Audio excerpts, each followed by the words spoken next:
Hello everyone. Before we start, make sure to like and subscribe to the channel, and leave a comment with where you're from and what time you're watching. That way, YouTube will keep showing you stories just like this one. Now, let's begin.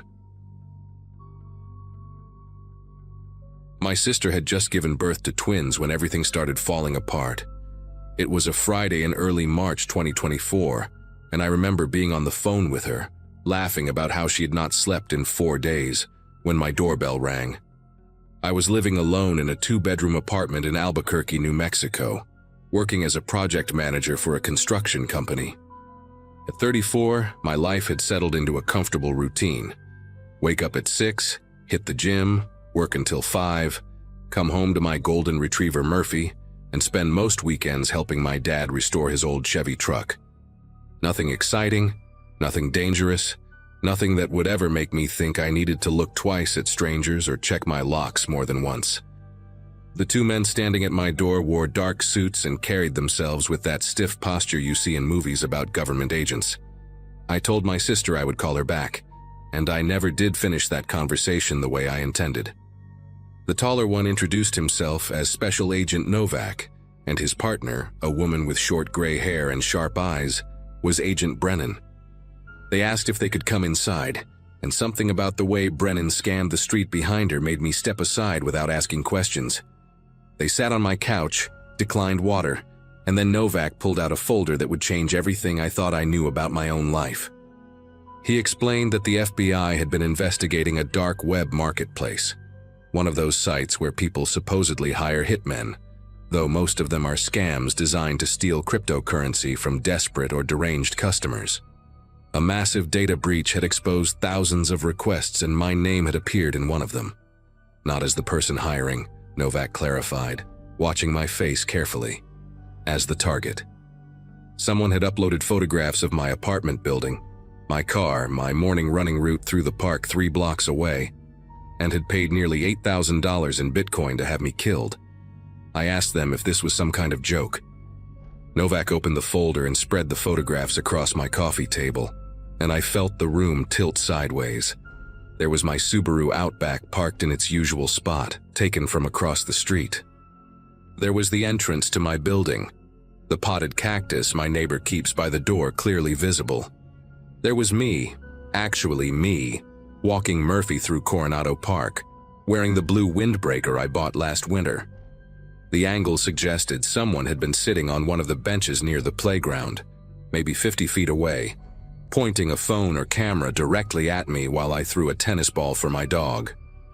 The timestamp on that photo was February 12th, less than a month before the agents showed up at my door. I kept staring at my own face in that image, trying to remember that specific morning, trying to recall if I had noticed anyone watching. But I could not remember anything unusual. That was the worst part. Someone had been close enough to capture the stubble on my jaw, and I had walked right past them without a single alarm going off in my head. Agent Brennan asked me if I had any enemies. The question almost made me laugh, because who actually has enemies outside of crime dramas and true crime podcasts? I told her I could not think of anyone who would want me dead. No bitter ex-girlfriends, no business disputes, no family feuds over inheritance or property. My life was aggressively ordinary. Novak then asked if I had ever used the dark web, ever accessed any illegal marketplaces, ever purchased drugs or weapons or anything else through anonymous channels. I told him no, absolutely not, and I meant it. I barely understood how cryptocurrency worked, let alone how to navigate hidden corners of the internet. He nodded slowly, then explained that the account used to place the hit request had been created using my name, my email address, and the last 4 digits of my social security number. Whoever did this had not just wanted me dead, they had wanted it to look like I had somehow ordered the hit on myself, like some elaborate suicide scheme or insurance fraud that made no sense to anyone, least of all me. The agent stayed for almost 2 hours, asking about my coworkers, my neighbors, my family, anyone who might have access to my personal information. They wanted to know about my daily habits, whether I varied my routine, whether I had noticed anyone following me or any strange vehicles parked near my home. I answered everything as best I could, but my mind kept drifting back to those photographs. The person who took them had been patient. They had studied me, learned my schedule, figured out exactly where I would be and when. This was not some random act by a stranger who picked my name out of a phone book. This was methodical, planned, almost professional in its execution. Before they left, Novak gave me his card and told me to call immediately if anything unusual happened. He also suggested I vary my routine, maybe stay with family for a while, consider installing a security system if I did not already have one. Brennan added, almost as an afterthought, that the marketplace had been a scam. No actual hitmen, just criminals collecting money and disappearing. That should have been reassuring. It was not. I called in sick to work the next day and spent the morning on my laptop, searching my own name obsessively, trying to figure out how someone could have gathered so much information about me. I checked my credit reports for signs of identity theft and found nothing unusual. I scrolled through my social media accounts, Instagram mostly, a Facebook I barely used, looking for anything that might explain how a stranger knew my running route or what time I left for work. My posts were mundane, unremarkable, the kind of content everyone shares without thinking twice. A picture of Murphy at the dog park, a sunset from my apartment balcony, a plate of tacos from my favorite restaurant downtown. Nothing that should have made me a target, nothing that revealed enough about my schedule for someone to track my movements with such precision. By noon, I had convinced myself that maybe this was all connected to a data breach I did not know about, some hacker selling personal information in bulk, and I had simply been unlucky enough to catch the attention of someone unstable. That theory held together for exactly 6 hours, until I checked my mailbox and found a plain white envelope with no return address and no postage, just my name printed in neat block letters. Inside was a single photograph. Me again, but this time sitting at a booth inside Frontier Restaurant, a place I had eaten at exactly once in the past month, on a Saturday afternoon when I met an old college friend passing through town. The photo was taken from somewhere near the entrance, probably through the window, and it captured me mid-laugh, a half-eaten burrito on the plate in front of me. On the back of the photograph, someone had written a single sentence in the same neat handwriting. "You should chew slower." I read those words maybe 15 times, trying to make sense of them, trying to understand what kind of person watches a stranger eat lunch and then delivers a cryptic message about chewing speed. My first instinct was to call Agent Novak, and I did, leaving a frantic voicemail because he did not pick up. My second instinct was to walk through my apartment checking every window lock, every door, every possible entry point. Murphy followed me from room to room, wagging his tail like this was some new game, completely unaware that his owner was quietly losing his grip on reality. I barely slept that night, sitting up in bed with the lights on, listening to every creak and groan of the building settling around me. Novak called me back the following morning and asked me to bring the envelope and photograph to the FBI field office downtown. I drove there with the evidence sealed in a plastic bag, checking my rearview mirror every 30 seconds like I expected to see someone tailing me. At the office, Brennan examined the photograph while Novak took notes, both of them wearing that carefully neutral expression that cops and agents must learn in training. They told me they would dust for fingerprints, analyze the handwriting, check security cameras in the area around my apartment building. But I could tell from their voices that they did not expect to find much. Whoever was doing this knew how to avoid leaving traces.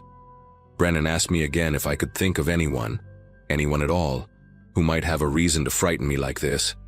An ex-partner, a former friend, a co-worker I might have offended without realizing it. I mentioned a few names, people I had minor conflicts with over the years, but none of them seemed remotely capable of this level of obsession. She wrote down the names anyway and promised to look into them, but her tone suggested she was going through the motions more than expecting a breakthrough. I took 2 weeks off work after that. My boss was understanding when I explained there was a security situation, though I kept the details vague because I did not know how to summarize what was happening without sounding paranoid or crazy. I installed cameras around my apartment, 2 covering the front door, 1 on the balcony. One in the living room pointed at the main entrance. I changed my locks and added a deadbolt. I started parking in different spots each day and taking alternate routes whenever I left the building. Murphy and I stopped going to Coronado Park entirely, instead driving 20 minutes to a different part of town where I could walk him without feeling like prey in an open field. Every stranger became suspicious. The woman reading a book on a bench, the guy in the pickup truck parked across the street, the jogger who passed me twice on the same path. I analyzed faces, memorized license plates, looked for patterns that might reveal who was watching.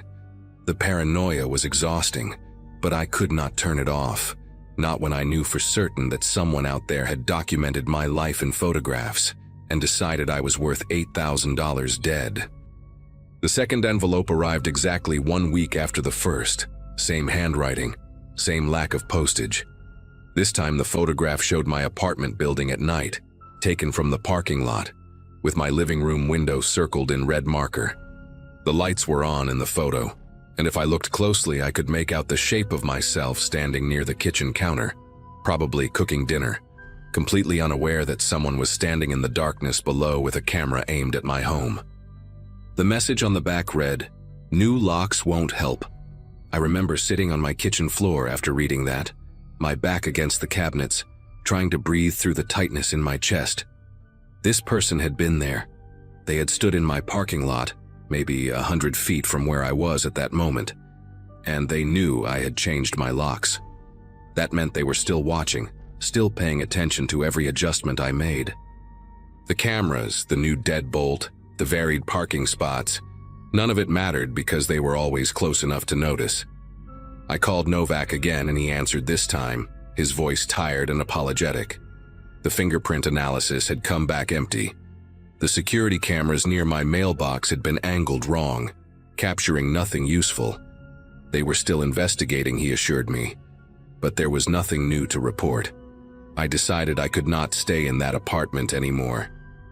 My dad lived about 40 minutes outside the city, in a small house on 3 acres of land, with good sight lines, and a German shepherd named Duke who barked at anyone who came within 50 feet of the property.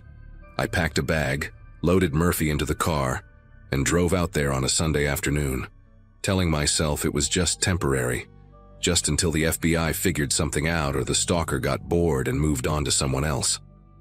My dad did not ask too many questions when I showed up, just handed me a beer and said I could stay as long as I needed. He was a retired electrician, practical and calm, the kind of man who fixed problems instead of worrying about them. That night, sitting on his back porch watching the sun go down over the desert, I felt something close to safe for the first time in weeks. The property was isolated, hard to approach without being noticed, and Duke patrolled the perimeter like he was bred for exactly this purpose. I let myself believe just for a moment that maybe I had outmaneuvered whoever was doing this. Maybe distance was the answer. Maybe they would lose interest now that I was no longer following my predictable routine in the city. That belief lasted until Wednesday morning. I had just finished breakfast and was helping my dad replace a fence post in the back pasture when I noticed something stuck to the windshield of my Subaru, parked in the driveway near the house. At first I thought it was a flyer, some advertisement that had blown in from the road, but as I got closer my legs almost gave out beneath me. It was another envelope, same white paper, same block letters spelling my name. Inside was a photograph of my father's house, taken from the road at the edge of the property, with the kitchen window visible and 2 figures standing inside, me and my dad, drinking coffee that very morning. The message on the back was longer this time. "Family is nice, shame to involve them." I stood there in the driveway, the desert wind pulling at my shirt, and I understood something with horrible clarity. This person was not going to stop. They had followed me 40 minutes outside the city to a location I had never mentioned to anyone except my sister and my boss. They had found me within days, and now they were threatening my father, a 67-year-old man who had nothing to do with any of this, whose only crime was letting his son hide in his home. I told my dad everything that afternoon. He listened without interrupting, his face growing harder with each detail. And when I finished, he walked to the hall closet and came back with a shotgun I had not seen since I was a teenager. He loaded it calmly and set it by the back door, then called his neighbor, a retired sheriff named Hector who lived about a mile down the road. Hector came over within the hour, listened to the whole story again, and suggested we set up a watch schedule. He had trail cameras on his own property for tracking coyotes and offered to install a few around my dad's land, motion-activated units that would send alerts to his phone whenever anything larger than a jackrabbit moved through the frame. By nightfall, we had 6 cameras positioned along the road and the perimeter fence, covering every angle of approach. Hector also made some calls to friends still working in law enforcement, people who might be able to push the investigation forward in ways the FBI field office had not managed. I felt like I was living inside a siege, my elderly father and his neighbor arming themselves against an invisible enemy who left photographs instead of bullets. The break came 4 days later, and it did not come from the FBI or from Hector's contacts. It came from my sister, Caroline, who called me in a panic because she had received an envelope too.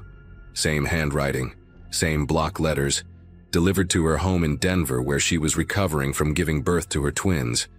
The photograph inside showed me standing in my dad's driveway, holding the previous envelope, my face frozen in that moment of realization.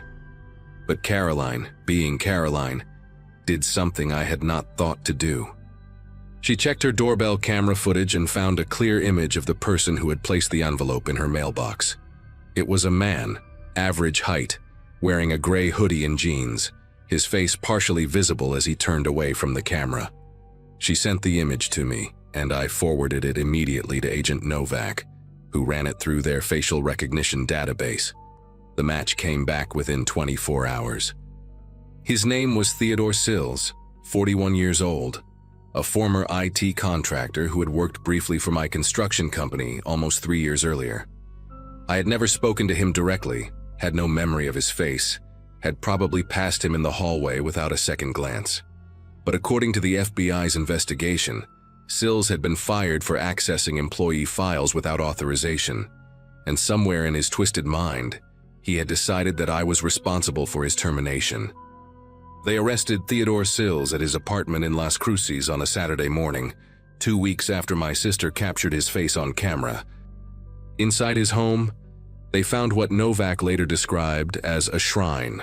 Hundreds of photographs of me printed and pinned to a corkboard, handwritten notes detailing my schedule going back almost 18 months, maps of Albuquerque with my regular locations circled in red, and a journal filled with rambling entries about how I had ruined his career and deserved to suffer.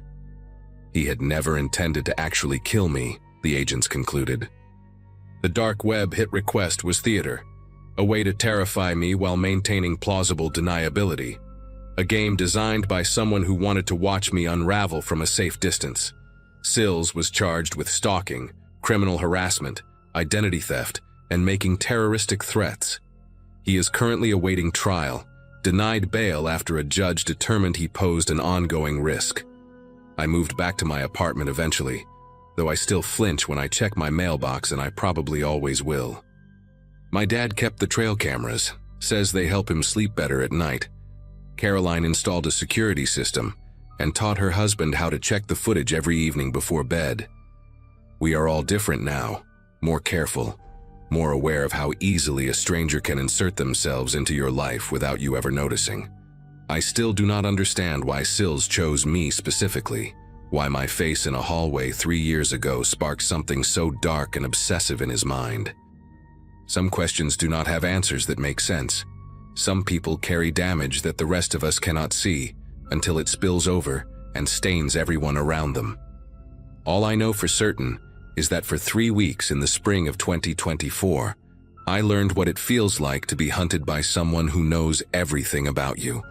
And I will never take my ordinary, boring, predictable life for granted again. Curiosity has always been my worst trait. My wife Bethany used to joke that I would be the guy who dies first in a horror movie, because I just had to open that door, just had to check what was making that noise. She was not wrong. By the time I graduated college back in 2015, I had already gone through 3 laptops trying to learn about things most people never think about, how to access parts of the internet that do not show up on Google, what kind of markets exist in the shadows, who sells what to whom when there are no rules. It was never about buying anything. I worked as an IT consultant for a mid-sized insurance company in Milwaukee, made decent money, paid my taxes. But at night, after Bethany went to sleep, I would sit in our spare bedroom with a VPN running and Tor open, just exploring, just looking. That was what I told myself anyway. I was a tourist in someone else's nightmare, and tourists always think they can leave whenever they want. It was a Thursday in March of 2022 when I found it. The temperature outside had dropped to single digits, and our old Victorian house creaked and groaned against the wind like it was trying to warn me about something. Bethany was visiting her mother in Arizona for the week, so I had the place to myself, just me, the hum of my computer fans, and a mug of cold coffee I kept forgetting to drink. I had been browsing a forum that specialized in exotic animal trade, the kind of place where people discussed buying tiger cubs or rare birds smuggled out of South America. Disgusting stuff, but nothing I had not seen before in my years of digital wandering. There was a thread buried near the bottom of the page with a strange title: Premium Cuts, Verified Suppliers Only. At first glance, it seemed like another subsection about rare meats, bush meat, endangered species, that sort of illegal but ultimately unsurprising content. I clicked it without thinking much, the same way you might click any link that catches your eye. That single click would become the thing I regret most in my entire life. The forum looked different from the main page I'd been browsing. The layout was stripped down, almost primitive. Black background, gray text. No images visible at first. There were maybe 40 or 50 usernames listed as active members, each one a string of random letters and numbers that meant nothing on their own. The first few posts seemed to confirm my initial assumption. People discussing the logistics of shipping product across state lines, debates about the quality of different cuts, complaints about delivery times and packaging. Someone with the username X7R4N mentioned that their last shipment from the farm in Nevada had arrived in poor condition, and another user responded with advice about temperature control during transit. I scrolled through these conversations with the detached interest of someone watching a documentary about a world they would never enter. These people were criminals, sure, but they were just poachers and smugglers dealing in animal parts. Sad and illegal, but not exactly shocking. Then I noticed the way they talked about weights and measurements, and something in my chest began to tighten. The weights were wrong for animals. Someone requested a young female, preferably under 90 pounds, healthy teeth. Another user offered 2 males, early development stage from the Midwest collection point. A moderator posted guidelines about how to photograph inventory without showing identifying features, and specified that faces should be obscured but body condition should be visible for quality assessment. I read those words 3 times before my brain allowed me to understand what they actually meant. These people were not talking about animals. They were not talking about exotic meats or bushmeat, or anything that had ever walked on 4 legs. I pushed back from my desk so hard that my chair slammed into the wall behind me. My mouth had gone completely dry, and I could hear my own heartbeat pounding in my ears like a drum that someone was playing too fast. I wanted to close the browser. I wanted to shut down my computer and go downstairs and watch television and pretend I had never seen any of this. But I did not do any of those things. Instead, I kept reading. There was an archived section of the forum that contained posts dating back several years. The moderators had organized everything into categories with labels that made my stomach churn. Available inventory, successful deliveries, supplier reviews, and one folder simply titled Retired Stock. I clicked on the archives with the kind of compulsion that I imagine drives people to look at car accidents on the highway. You know you should not. You know it will haunt you. But some part of your brain needs to see it anyway. The oldest posts used even more coded language than the recent ones, referring to livestock and breeding potential and shelf life. But as I read through months and months of conversations, I started to recognize patterns. Suppliers talked about acquisition costs in certain geographic areas. They mentioned that product from rural regions was easier to obtain than from cities because fewer people noticed when someone went missing. One user with the handle Farmhand61 complained that the young ones from the foster system were becoming harder to source because of increased oversight. I felt bile rising in my throat as I read that sentence, and I had to close my eyes for a full minute before I could continue. The thing that finally broke something inside me was a photograph. Most of the images on the forum were blocked or deleted, replaced with text that said, "Image removed for security." But in one archived thread from 2018, someone had posted a picture that the moderators had apparently missed. It showed a room with concrete walls and a drain in the floor, the kind of industrial setup you might see in a meat processing plant. There were no people in the photograph, nothing explicitly violent or graphic. Just that empty room with its harsh fluorescent lighting and a metal table in the center, positioned directly over the drain. The table had leather straps attached to its sides. Below the photograph, a user had commented, "New facility looking clean. Should increase processing capacity by 40% this quarter." I stared at that image until my vision blurred, trying to convince myself that it could be something else, anything else. A veterinary clinic, a butcher shop, some kind of legitimate industrial space that just happened to look like a scene from my worst nightmares. But I knew what I was looking at. I knew exactly what that room was designed for, and I knew that real human beings had been brought there against their will. I should have stopped there. I should have taken screenshots, contacted the FBI, and walked away from my computer forever. But something else had caught my attention in the archived threads, references to specific locations and dates that seemed too detailed to be random. A user called Transit9 had posted about a pickup near a truck stop outside of Tucson in November of 2017. Another mentioned a batch that had been processed in a rural area of eastern Missouri the following spring. These were not vague comments. They included highway numbers, approximate mileage from major cities, and sometimes even weather conditions on the day of the operations. My hands moved to my keyboard almost without my permission, and I opened a new browser window, a regular one this time, not running through Tor. I typed the date and location from the Tucson Post into a news search. It took me less than 30 seconds to find an article about a missing 17-year-old girl named Brittany Saunders, who had last been seen at a gas station along that exact stretch of highway, just 2 days before the forum post was made.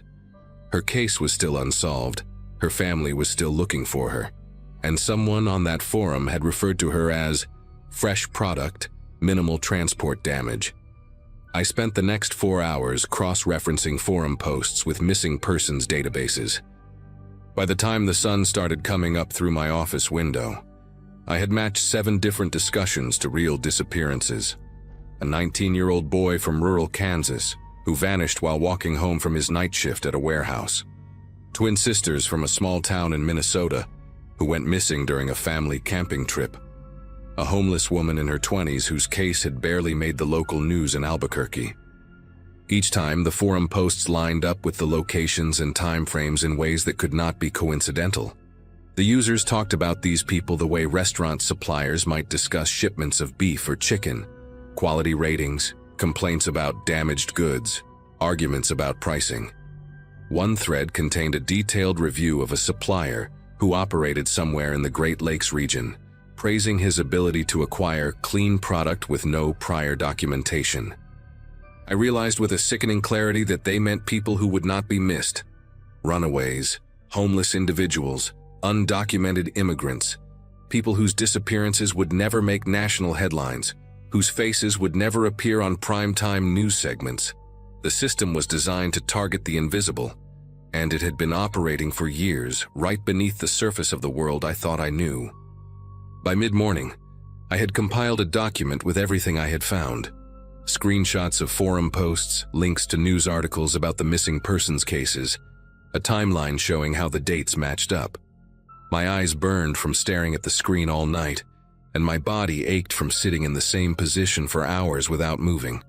I had not eaten anything since dinner the previous evening, but the thought of food made me physically ill.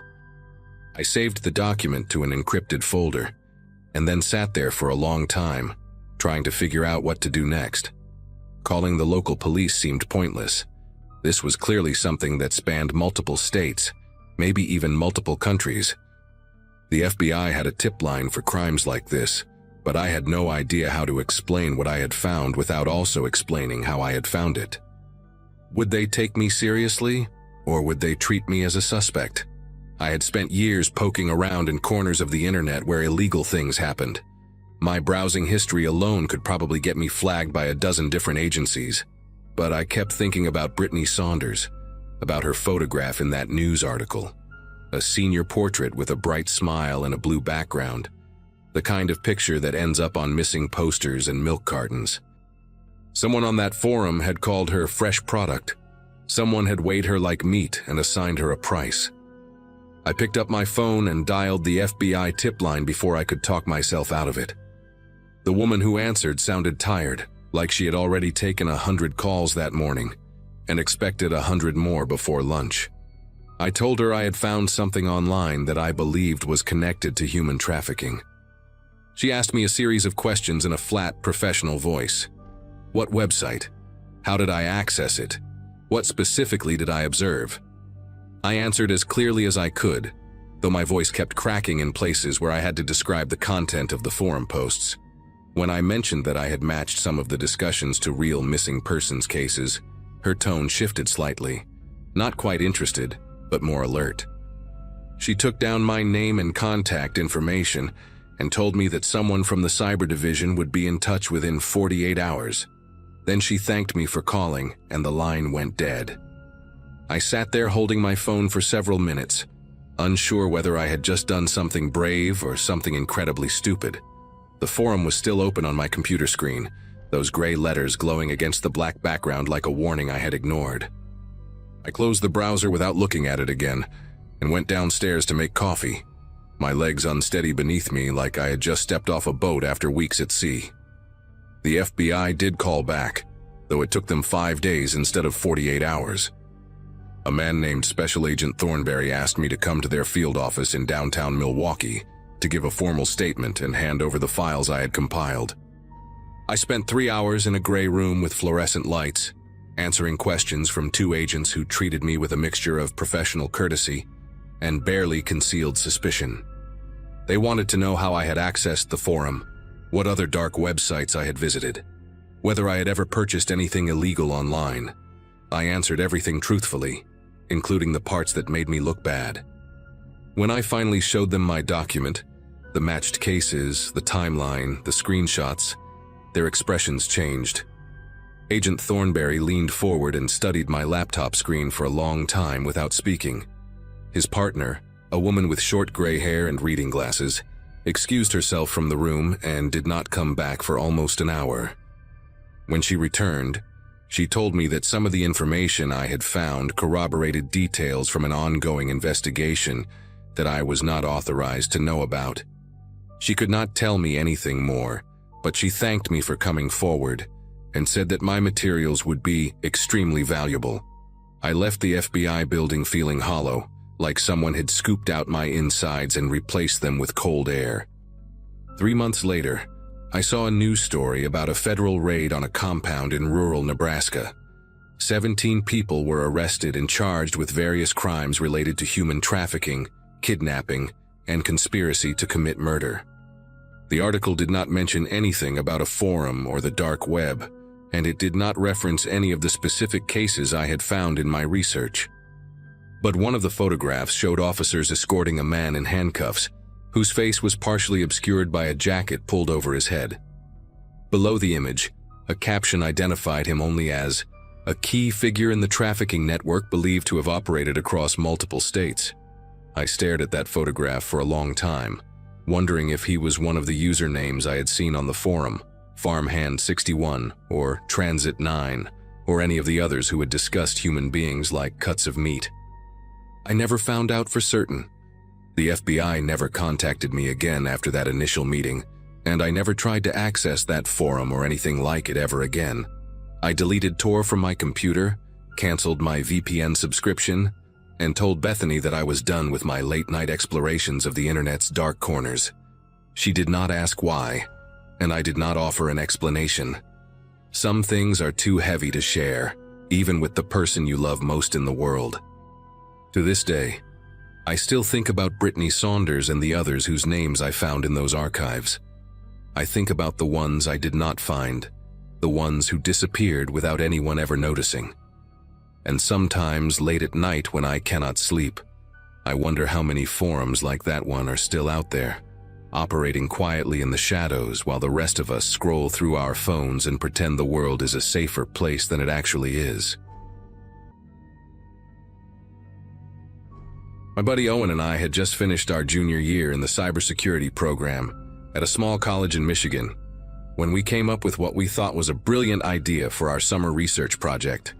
We were both 23, way too confident in our own cleverness, and completely obsessed with studying how criminals operated online. The plan was simple.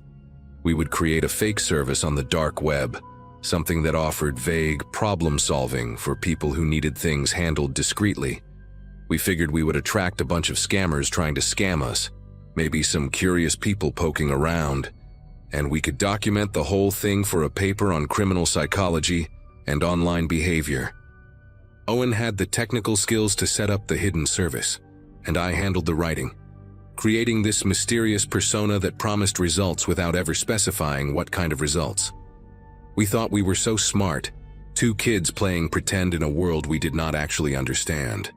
We launched the site on a Saturday morning in June 2023, sitting in Owen's cramped apartment with the blinds closed and energy drinks scattered everywhere. The interface was deliberately minimal, just a black background with white text, a contact form, and a Bitcoin wallet address. We called it The Fixer because it sounded generic enough to attract attention without being too specific.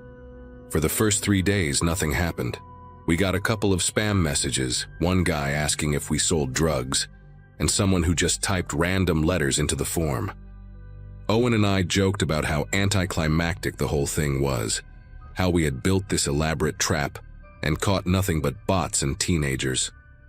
We were actually considering shutting it down and pivoting to something else when the first real message came through on Tuesday night. I remember Owen calling me over to his laptop, his voice different than usual, and when I read what was on the screen, neither of us said anything for a long time. The message was detailed in a way that made my throat tighten. Someone with the username NeedHelp99 had written 3 paragraphs about a woman named Jennifer Ashworth who lived on Crescent Drive in a town called Millbrook, Pennsylvania. The message included her daily schedule, what time she left for work, what car she drove, a silver Toyota Camry, and the fact that she lived alone with a small dog. The person writing wanted to know our rates for making her go away permanently, and emphasized that payment would not be an issue. They had already sent $500 worth of Bitcoin to our wallet as a show of good faith, asking us to confirm receipt and provide further instructions. Owen and I just stared at each other. This was not some edgy teenager trying to be scary. This was someone who had done research, who had watched this woman, who had real money to spend. The Bitcoin was already sitting in our wallet, and suddenly our little academic experiment felt like a weight pressing down on my chest. We did not sleep that night. Owen wanted to shut everything down immediately, delete the site, abandon the wallet, pretend none of it ever happened. But I kept thinking about Jennifer Ashworth, this random woman in Pennsylvania who had no idea that someone out there wanted her dead badly enough to pay for it. We looked her up, and she was real. I found her on social media in under 5 minutes. A dental hygienist in her early 40s who posted pictures of her garden and her terrier named Biscotti. She had a sister in Philadelphia and liked to comment on local news articles. This was an actual human being with a life, and someone had just paid us money to end it. The weight of that realization was unlike anything I had ever felt. We were not researchers anymore. We were not clever college kids running an experiment. We were 2 idiots who had stumbled into something genuinely dangerous, and we had no idea what to do next. Owen suggested we just ignore it, let the message sit there unanswered, and maybe the person would give up and move on. But by Wednesday afternoon, 2 more messages had come through, and these were worse. One was from someone asking about a business partner who had allegedly stolen money from them, wanting to know if we could arrange for the guy to have an accident that would look natural. They included the target's home address in suburban Chicago, his gym schedule, and the make and model of his car. The second message was shorter but somehow more disturbing, just a name, an age, 15, and a school address, followed by a question about whether we handled younger problems and how much extra that would cost. I actually had to get up and walk away from the computer after reading that one. I stood in Owen's kitchen with my hands pressed against the counter, trying to breathe normally, trying to process that someone out there was asking us to hurt a child. These were not hypothetical situations or dark fantasies people were typing out for shock value. These were requests with real information, real locations, real people who could be found and verified. By Thursday morning, we had received 11 messages total, and the Bitcoin wallet had grown to almost $3,000 in unsolicited deposits. Owen had not left his apartment in 2 days, and I had barely eaten anything since Tuesday. We kept going back and forth about what to do. Going to the police felt impossible, because we would have to explain that we had created an illegal service on the dark web, even if it was fake, even if we never intended to actually do anything. We could face charges ourselves, expulsion from school, maybe even federal prosecution for soliciting crimes across state lines. But staying silent meant that these people, these real people who wanted real harm done, would just find someone else to do it. Someone who would actually take their money and follow through. I remember sitting on Owen's couch at around 4 in the morning, both of us exhausted and terrified, when another notification popped up, another message, another request, another life that someone wanted erased, and all I could think was that we had opened a door we did not know how to close. Owen finally broke down on Friday. He said we had to tell someone, that he could not carry this anymore, that every time he closed his eyes he saw that 15-year-old kid whose name he had memorized without meaning to. We decided to reach out to one of our professors, a guy named Dr. Whitfield who taught network security and had done consulting work for law enforcement in the past. We figured he might know how to handle this without immediately destroying our lives. I sent him an email asking if we could meet urgently about a research situation that got out of hand, and he responded within an hour, saying to come to his office that afternoon. Walking across campus that day felt surreal. Students were throwing frisbees on the quad, laughing about summer plans, complaining about the heat. And there we were, carrying screenshots of murder requests in a folder, about to confess that we had accidentally built a marketplace for violence. I kept looking at people's faces and wondering how many of them had dark thoughts they never acted on, and how many were like the people messaging us, just waiting for the right opportunity. Dr. Whitfield listened to everything without interrupting. We showed him the messages, the wallet balance, the details people had provided about their intended victims. When we finished, he sat back in his chair and rubbed his face with both hands, and for a long moment he did not say anything. Then he told us something I will never forget. He said that what we had stumbled into was not unusual, that the dark web was full of services exactly like the one we had created, and that law enforcement knew most of them were scams or honeypots. But the people sending those messages did not know that. To them, our fake service was real, and their intentions were real, and the money they sent was real. He said we had 2 options: shut everything down and hope nothing came of it, or work with him to hand the information over to the FBI through proper channels that might protect our identities. He could not promise anything, but he knew people who handled these cases. Owen and I looked at each other, and for the first time in days, I felt like maybe there was a way out of this nightmare. We agreed to let Whitfield make the calls. He told us to keep the site running for now, to not respond to any messages, and to document everything that came in. The FBI would want as much data as possible, and shutting down prematurely could spook the people who had already made contact. That weekend was the longest of my life. I went back to my own apartment, but I could not stop checking my phone, waiting for updates from Owen about new messages. They kept coming. A woman in Texas wanting her ex-husband dealt with before their custody hearing. A guy in Minnesota asking about pricing for surveillance and intimidation of a coworker. Someone offering $10,000 for a clean job on a landlord who was trying to evict them. Each message was a window into a life I never wanted to see, a person who had decided that violence was a reasonable solution to their problems. I started having trouble distinguishing between sleep and waking because the same thoughts cycled through my head constantly. How many of these people would actually go through with something if they found a real service? How many already had? On Monday, Whitfield called us back to his office and introduced us to two federal agents who had driven up from Detroit. They were calm and professional, not at all what I expected, and they treated us more like witnesses than criminals. They explained that our situation was not unique, that they had seen college students and amateur hackers stumble into similar traps before. What mattered now was cooperation. They took copies of everything, the messages, the wallet addresses, the server logs that Owen had meticulously kept. One of the agents, a woman with short gray hair whose name I never caught, told us that at least 3 of the requests we received matched ongoing investigations. Real cases with real suspects who had been looking for exactly the kind of service we pretended to offer. She said our data could help build cases against people who might otherwise never face consequences.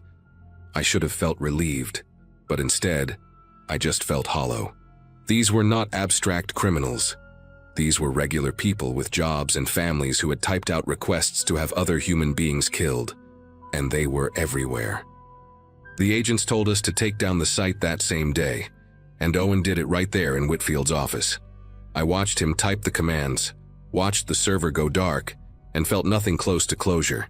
We were told not to discuss the case with anyone, that we might be called as witnesses if any prosecutions moved forward, and that our identities would be protected as much as possible. They thanked us for coming forward and said we had done the right thing, but those words felt empty. We had not done the right thing. We had done a stupid, reckless thing that happened to produce useful information by accident. The agents left. Whitfield told us to take care of ourselves, and Owen and I walked out of that building into the summer heat without saying a word to each other. I remember the sunlight feeling offensive somehow, too bright and too normal for what we had just been through. We parted ways at the edge of campus, and I did not see Owen again for almost 2 weeks. Neither of us knew how to talk about it. That was over a year ago now. I finished my degree, got a job at a small IT firm, and moved to a different state. Owen and I text sometimes, but we never bring up that summer. The FBI contacted me once, about 6 months after everything happened, to let me know that 2 arrests had been made, in connection with information we provided. They did not give me details, just said that our cooperation had helped. I should feel good about that, I guess, but mostly I just feel different. I look at people differently now. The guy behind me in line at the grocery store, the woman walking her dog past my apartment, the coworker who complains about his divorce every day at lunch. I wonder which of them has thought about crossing a line they can never come back from. I wonder how many people out there right now are typing messages into dark corners of the internet, looking for someone to solve their problems permanently. We ran that site for less than a week, and we received over 30 requests. 30 people willing to pay money to have someone hurt or killed. And that was just our tiny fake operation in one small corner of the web. I do not sleep well anymore. I probably never will again. Most people my age spend their evenings watching television or scrolling through Facebook, but I have always been drawn to the forgotten corners of the internet. I work as a digital archivist for the county library system in Albuquerque, a job that sounds boring until you realize it gives you access to tools and knowledge that most civilians never encounter. My daughter left for college in Arizona back in 2018, the same year my husband started traveling 3 weeks out of every month for his consulting firm, and suddenly, I had more empty hours than I knew what to do with. That was when I taught myself to navigate the deep web.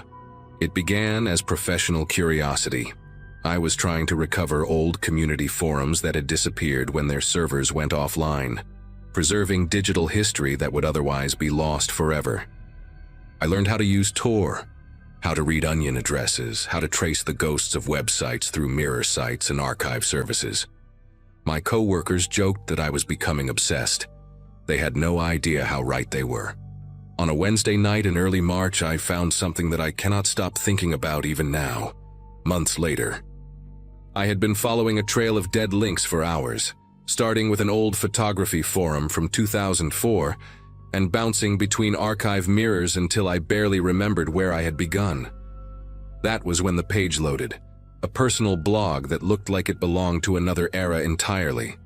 Plain white background, Times New Roman font, no header images or sidebars or any of the things modern websites have. The URL was a meaningless string of letters and numbers, the kind that gets auto-generated when someone does not bother choosing a real address. What caught my attention was the date on the most recent post, just 3 weeks earlier. Everything about the site screamed early 2000s, yet someone was still updating it. The post was titled, "Lessons from February," and I assumed it would be the usual self-help nonsense or amateur creative writing.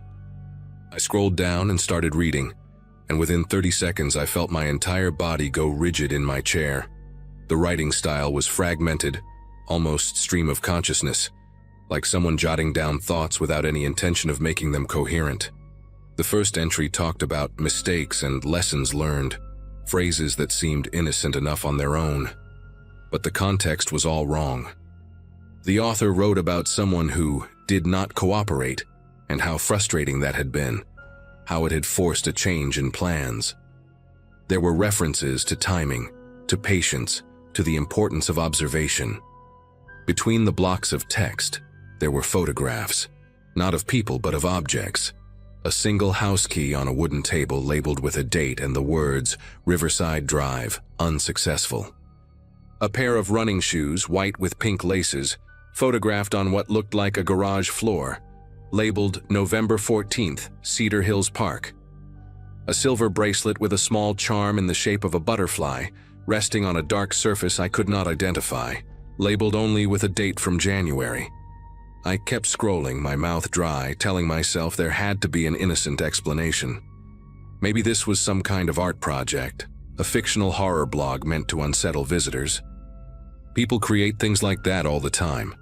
But the deeper I went, the harder it became to convince myself this was fiction. The entries spanned almost 2 years, and they followed a pattern that made my skin prickle.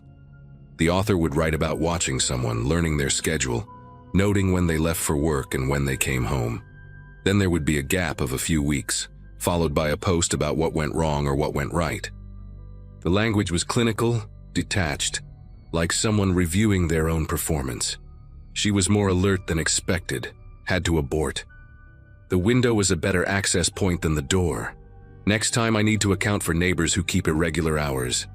And always, there were photographs of objects, jewelry, keys, shoes, a hairbrush, a coffee mug with a logo I did not recognize, each one tagged with a date and a location.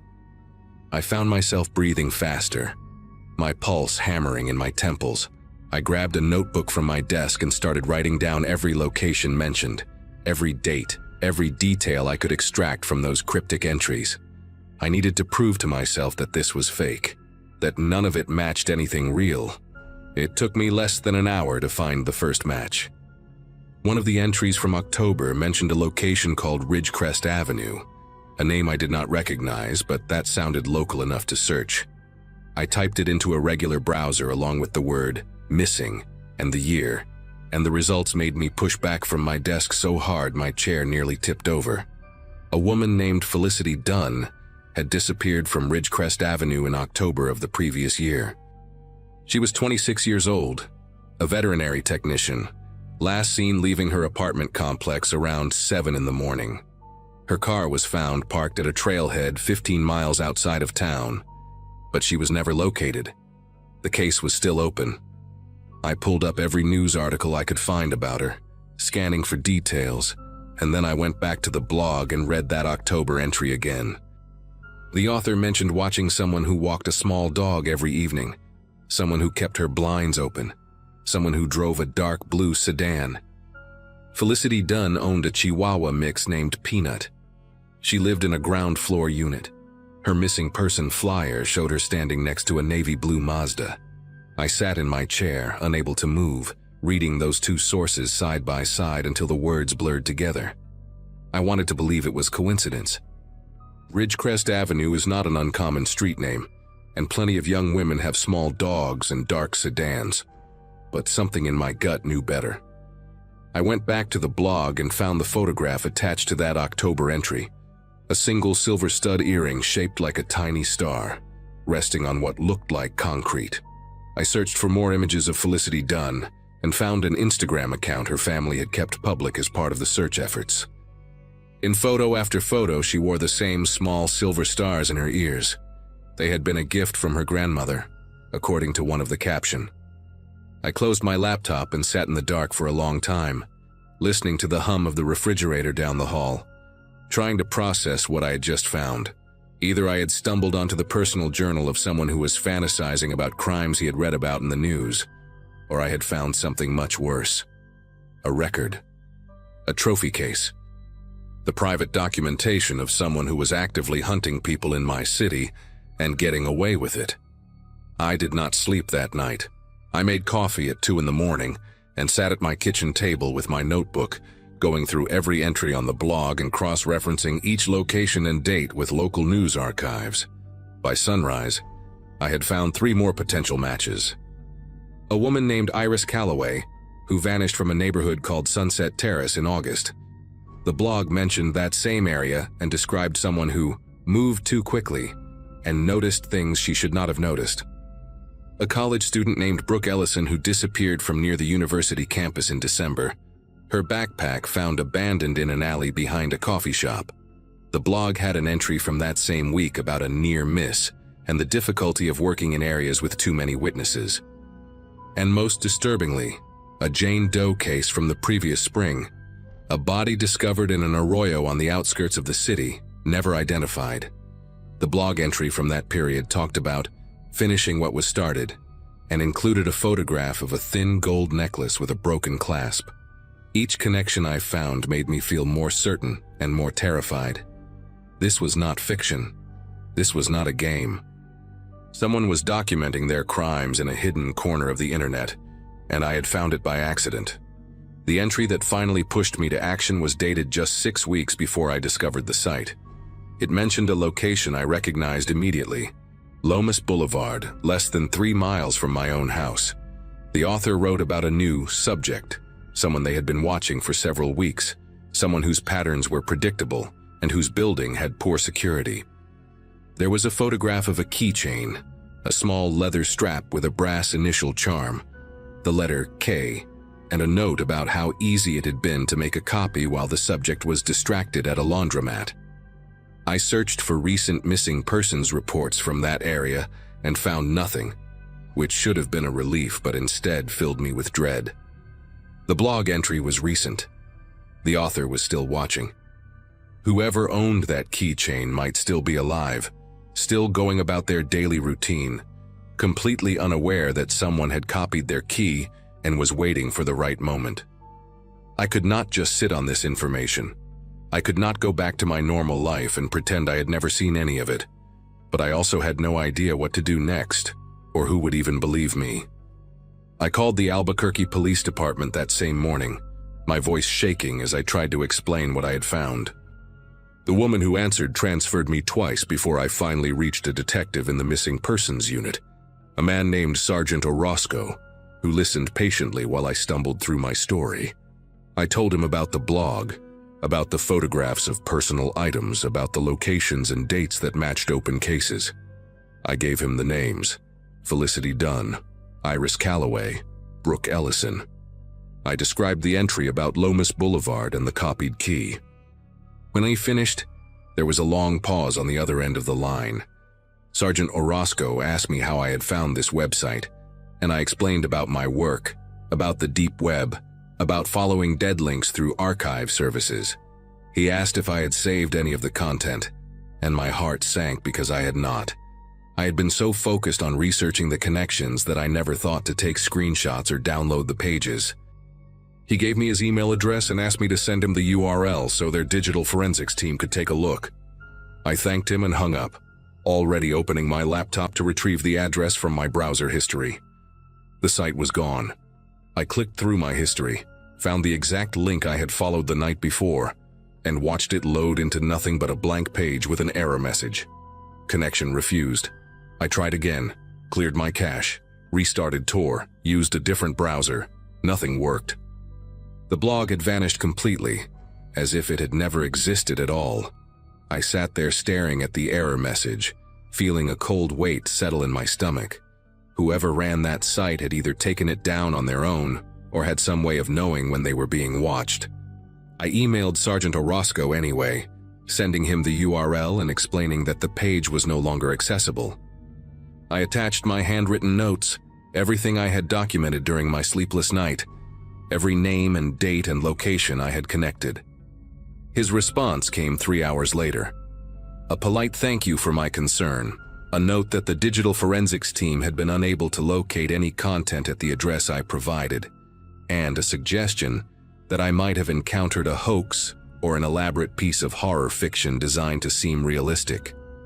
He said they would keep my notes on file, but there was nothing actionable without evidence. I read that email 4 times, each time feeling more sick than before. For the next 2 weeks, I became obsessed with finding the site again. I spent every free moment retracing my steps through the deep web, following every dead link I could remember, searching for any fragment of the blog that might have been cached or mirrored somewhere. I found nothing. It was like chasing smoke. Meanwhile, I kept checking the local news, dreading the moment when a new missing person report would appear, when another woman would vanish from Lomas Boulevard or somewhere nearby. I thought about the keychain with the letter K, about the person who owned it, about the copied key sitting in some predator's pocket. I thought about knocking on doors in that neighborhood, warning strangers about a threat I could not prove, but I knew how that would look. A middle-aged woman ranting about a website nobody else had seen, sounding exactly like the kind of person people cross the street to avoid. My husband came home from one of his trips and found me sitting in the dark at 3 a.m, laptop open, eyes red from exhaustion. He asked me what was wrong and I tried to explain, but the words came out scattered and paranoid. He held my hand and told me I needed to step away from the computer, that I was scaring him. Maybe he was right. Maybe I was losing perspective. But I could not shake the knowledge of what I had seen. The news broke on a Sunday morning in late April.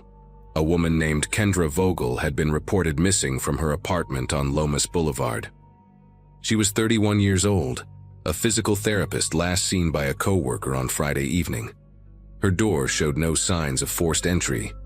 Her car was still in the parking lot. Her family said she would never leave without telling someone, that she was not the type to just disappear. I stared at the article on my phone, reading the name over and over again. Kendra, the letter K on the keychain. He had a copy of her key. He had been inside her apartment before she even knew she was in danger. I called Sergeant Orozco immediately and left a voicemail that probably sounded unhinged. I told him about the blog entry, about the keychain, about how I had tried to warn him weeks ago. He called me back that afternoon, and this time his tone was different. He asked me to come to the station and give a formal statement. He asked if I would be willing to work with their digital forensics team to try to reconstruct my search history from that night. He did not apologize for dismissing me before, but I could hear something new in his voice, something that sounded almost like fear. I told him I would be there within the hour. The next 3 months were a blur of interviews, forensic analysis, and waiting. The police tech team managed to recover fragments of my browsing history, enough to confirm that I had accessed something on the deep web that night, though the actual content of the site remained unrecoverable. They cross-referenced my notes with their case files and found details that had never been released to the public.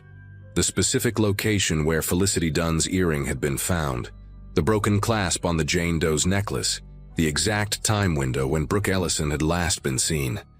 I had no way of knowing those things unless I had seen them somewhere, and the only place I could have seen them was that blog.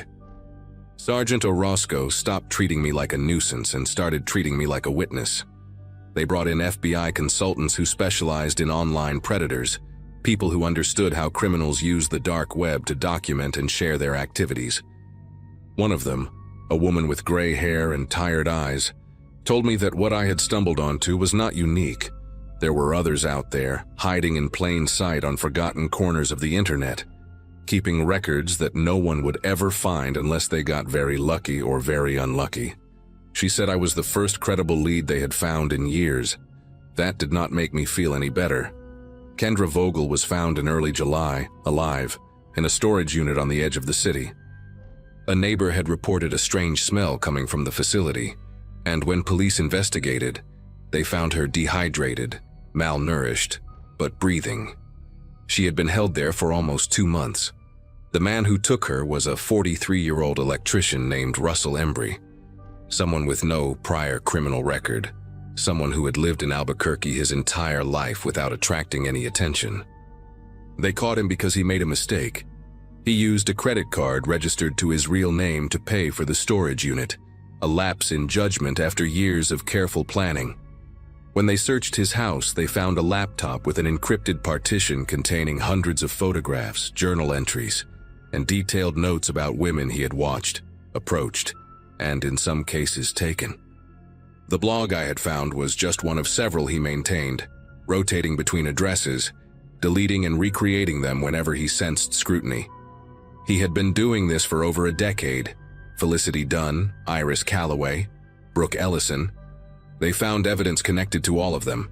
Some of them they found remains. I try not to think about that part too much.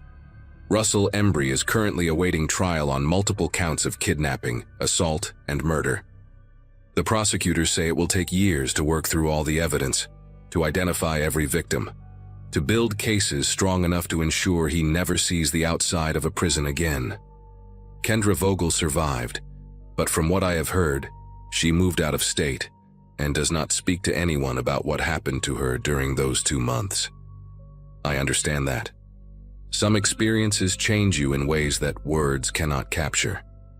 I still work at the library, still spend my evenings cataloging old documents and preserving digital history, but I do not explore the deep web anymore. I cannot bring myself to open Tor or follow dead links or wonder what might be hiding just beyond the reach of normal search engines. Sometimes at night, when my husband is asleep and the house is quiet, I think about that blog and the plain white background and the photographs of objects that belong to women who would never come home. I think about how close I came to dismissing it as fiction, how easily I could have clicked away and never thought about it again. I think about the entry for Lomas Boulevard, about the keychain with the letter K, about the weeks I spent trying to warn someone while a woman sat in a storage unit waiting to die. The FBI agent told me I helped save a life, and maybe that is true.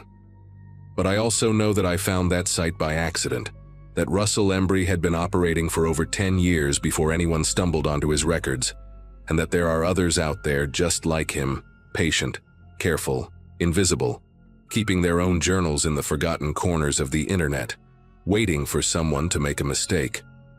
I check my locks 3 times every night now. I installed cameras on every door, and I never, ever leave my blinds open after dark.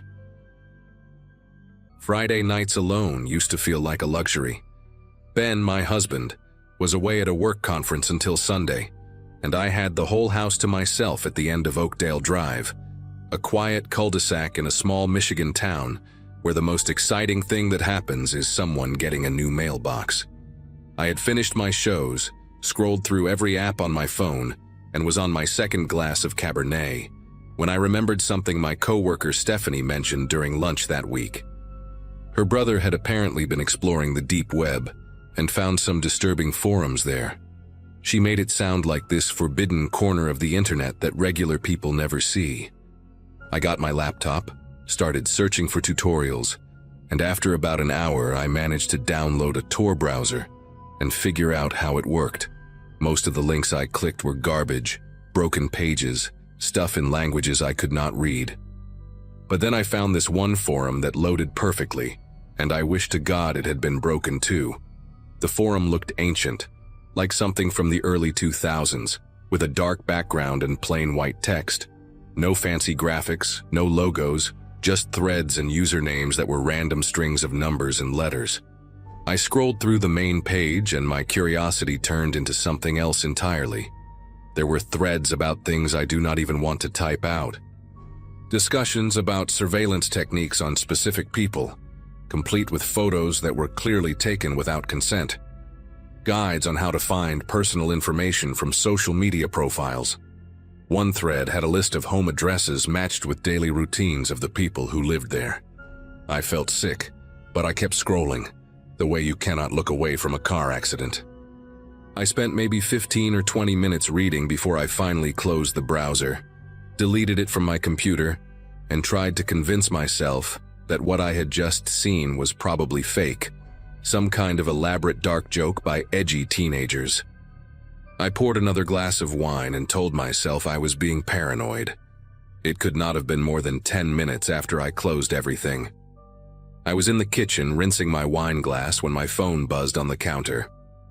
I figured it was Ben checking in or maybe Stephanie sending some meme, so I picked it up without thinking. The message came from a number I did not recognize, no name attached, just a string of digits with an area code I had never seen before. There was no text, just a photo. I tapped on it and my whole body went cold. It was the front of my house. My house. Taken from the street maybe 20 feet from the curb, showing the porch light on and my car in the driveway. The angle was slightly tilted, like someone had snapped it quickly while walking by. I stood there staring at my phone for what felt like a full minute, trying to come up with some logical explanation. Maybe it was a wrong number, some weird coincidence, a realtor sending photos to the wrong contact. But then the second message came through. 3 lights on inside, kitchen, living room, upstairs bathroom. That was all it said. I read it twice because my brain refused to process what I was seeing. I looked up from my phone and realized the message was accurate. The kitchen light above my head was on. The living room lamp behind me was on. And I had left the bathroom light on upstairs when I came down earlier. Whoever sent this was not guessing. They were watching my house right now, at this exact moment, counting which windows were lit up from the outside. I felt my legs go weak and I grabbed the edge of the counter to steady myself. I wanted to run to the windows and look outside, but something told me that was exactly what they wanted me to do. I wanted to see who was out there, but I also did not want them to see me seeing them. I just stood there in my kitchen, frozen between the urge to look and the fear of what I might find. I grabbed my phone and tried to call Ben.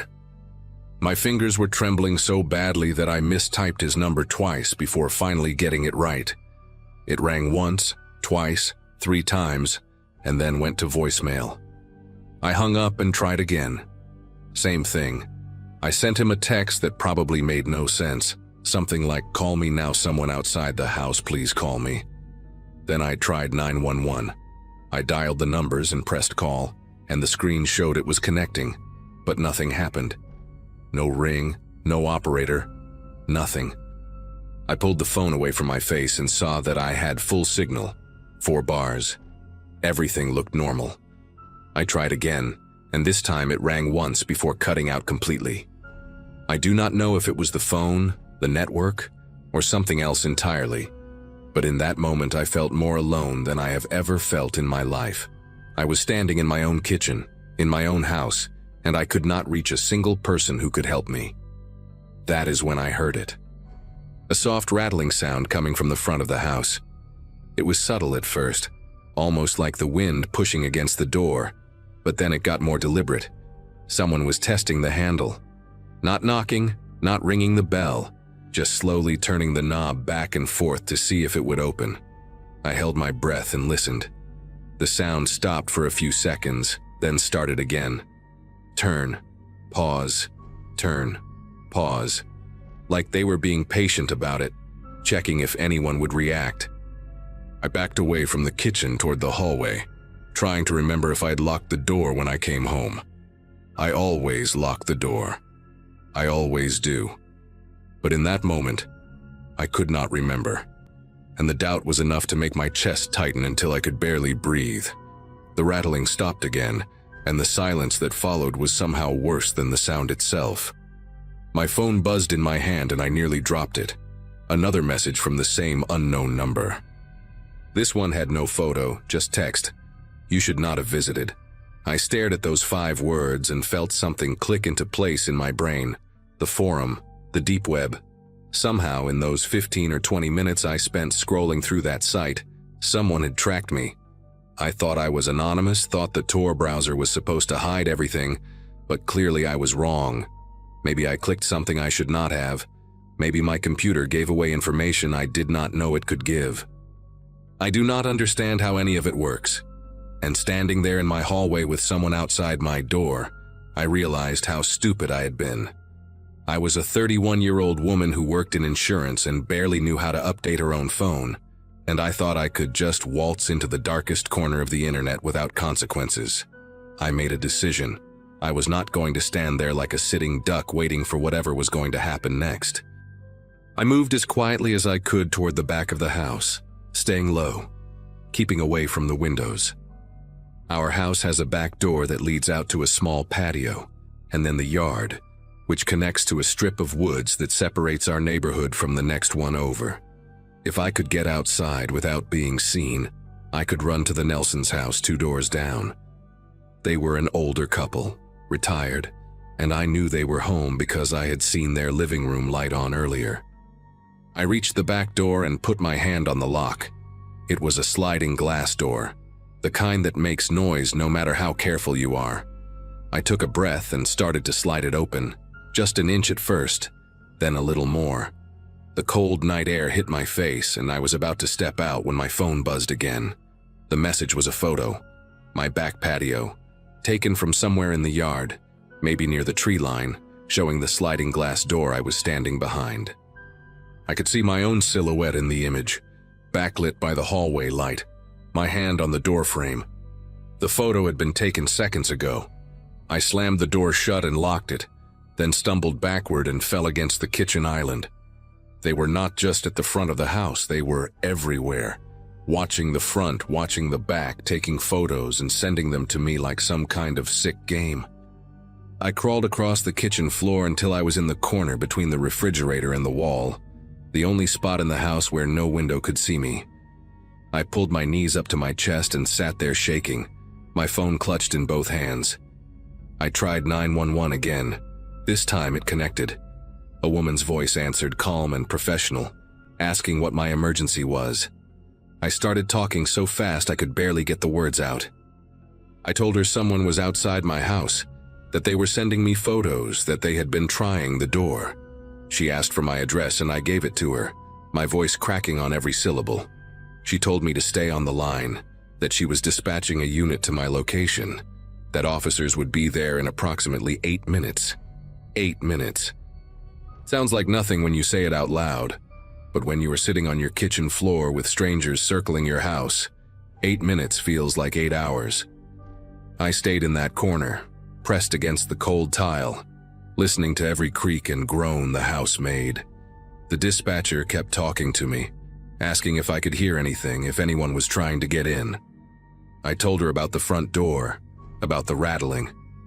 She told me to stay away from the doors and windows, to keep the lights on so the officers could identify the house. I remember thinking that the lights were exactly what had given me away in the first place, but I did not argue. I just sat there and waited, counting the seconds in my head. The police arrived in 7 minutes, not 8. I heard the sirens first, distant and getting closer, and then the flash of red and blue lights through the kitchen window.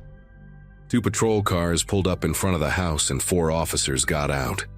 I stayed on the line with the dispatcher until one of them knocked on the front door and announced himself. I got up on shaky legs and walked to the door, checked through the peephole to make sure it was really a uniform, and opened it.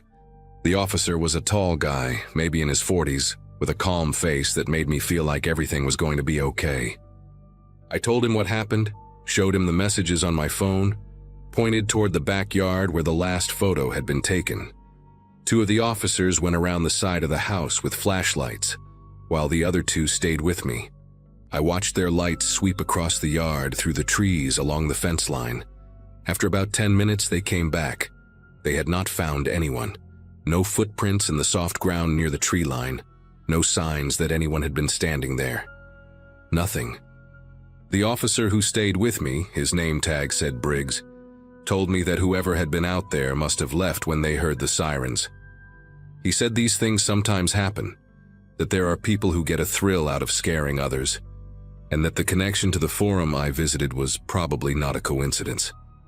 He explained that some of those sites have ways of tracking visitors that most people do not know about, scripts that can pull your IP address even through a VPN if you are not careful. He asked if I had clicked on anything, downloaded anything, and I told him I did not think so, but I was not sure. He took down all the information, made copies of the messages and photos from my phone, and told me they would look into it. He also suggested I stay somewhere else for the night, maybe with a friend or family member, just to be safe. I called Ben again, and this time he picked up. I could barely explain what happened without crying. He said he would leave the conference first thing in the morning and drive straight home. I spent that night at the Nelsons' house, sitting in their guest room with the lights on, unable to sleep. Ben got home the next afternoon and we went through the house together, room by room, checking every lock, every window, every corner. Nothing was disturbed. Nothing was missing. It was like that night had never happened, except for the photos still saved on my phone and the police report with my name on it. The detective assigned to the case called me twice over the following weeks, but he never had any real updates. The phone number that sent the messages was traced to a burner, purchased with cash somewhere in Chicago, already deactivated by the time they looked into it. The photos had no metadata, no GPS coordinates, nothing that could tell them where they came from or who took them. The forum I visited was gone too. I tried to find it again a few days later, just to show Ben what I had seen, but every link led nowhere. It was like it had been erased from the internet completely. The detective said that was common with those kinds of sites, that they appear and disappear all the time to avoid detection. He told me to let him know if anything else happened, but nothing ever did. That was almost 2 years ago. I still live in the same house, still drive down the same street, still wave at the Nelsons when I see them outside. Ben and I got a security system installed, cameras on every corner of the property, motion sensors, the whole setup. I check the footage sometimes, late at night when I cannot sleep, scrolling through hours of empty driveway and still trees. I have never seen anything unusual. No figures standing at the edge of the yard, no shadows moving where they should not be. Whoever was out there that night, whatever they wanted, they got it and moved on. Or maybe they are still watching from somewhere I cannot see, waiting for something I do not understand. I do not know which possibility scares me more. What I do know is that I will never visit a site like that again, and I will never forget how it felt to see my own silhouette in a photo I did not take. Some doors, once you open them, you cannot close. You just have to hope that whatever came through decides to leave on its own. Boredom can make you do stupid things. At 16, with summer break stretching out like an endless desert and most of my friends away on family vacations, I found myself alone in our house in suburban Milwaukee more often than not. My parents both worked long shifts, dad at a packaging plant, mom as a nurse at the county hospital. So from June through August, the house was basically mine from 7 in the morning until 6 at night. I had a decent gaming PC in my room, a graduation gift from my uncle who worked in IT, and way too much unsupervised time on my hands. Most days I would just play online games, watch YouTube videos, or scroll through Reddit until my eyes burned. But that particular summer, around mid-July 2024, I got curious about something I had only heard whispers about in gaming forums and edgy corners of the internet: the deep web. It started innocently enough, or at least that is what I told myself. I downloaded Tor after watching a few videos about internet privacy and how journalists in dangerous countries used it to communicate safely. The first few sites I visited were boring, just forums about cryptocurrency, some libraries of old books, nothing exciting. But then I stumbled into the stranger corners. Not the illegal marketplaces or anything that extreme. I was curious, not suicidal. But forums where people discussed hacking, shared supposedly leaked documents, and posted cryptic threads about corporate surveillance. One forum in particular caught my attention. It was called the Null Archive, and it presented itself as a community of digital privacy advocates.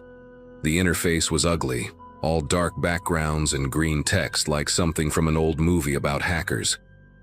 I created an account with a fake email and a username I thought was clever at the time, ShadowBiteCU16.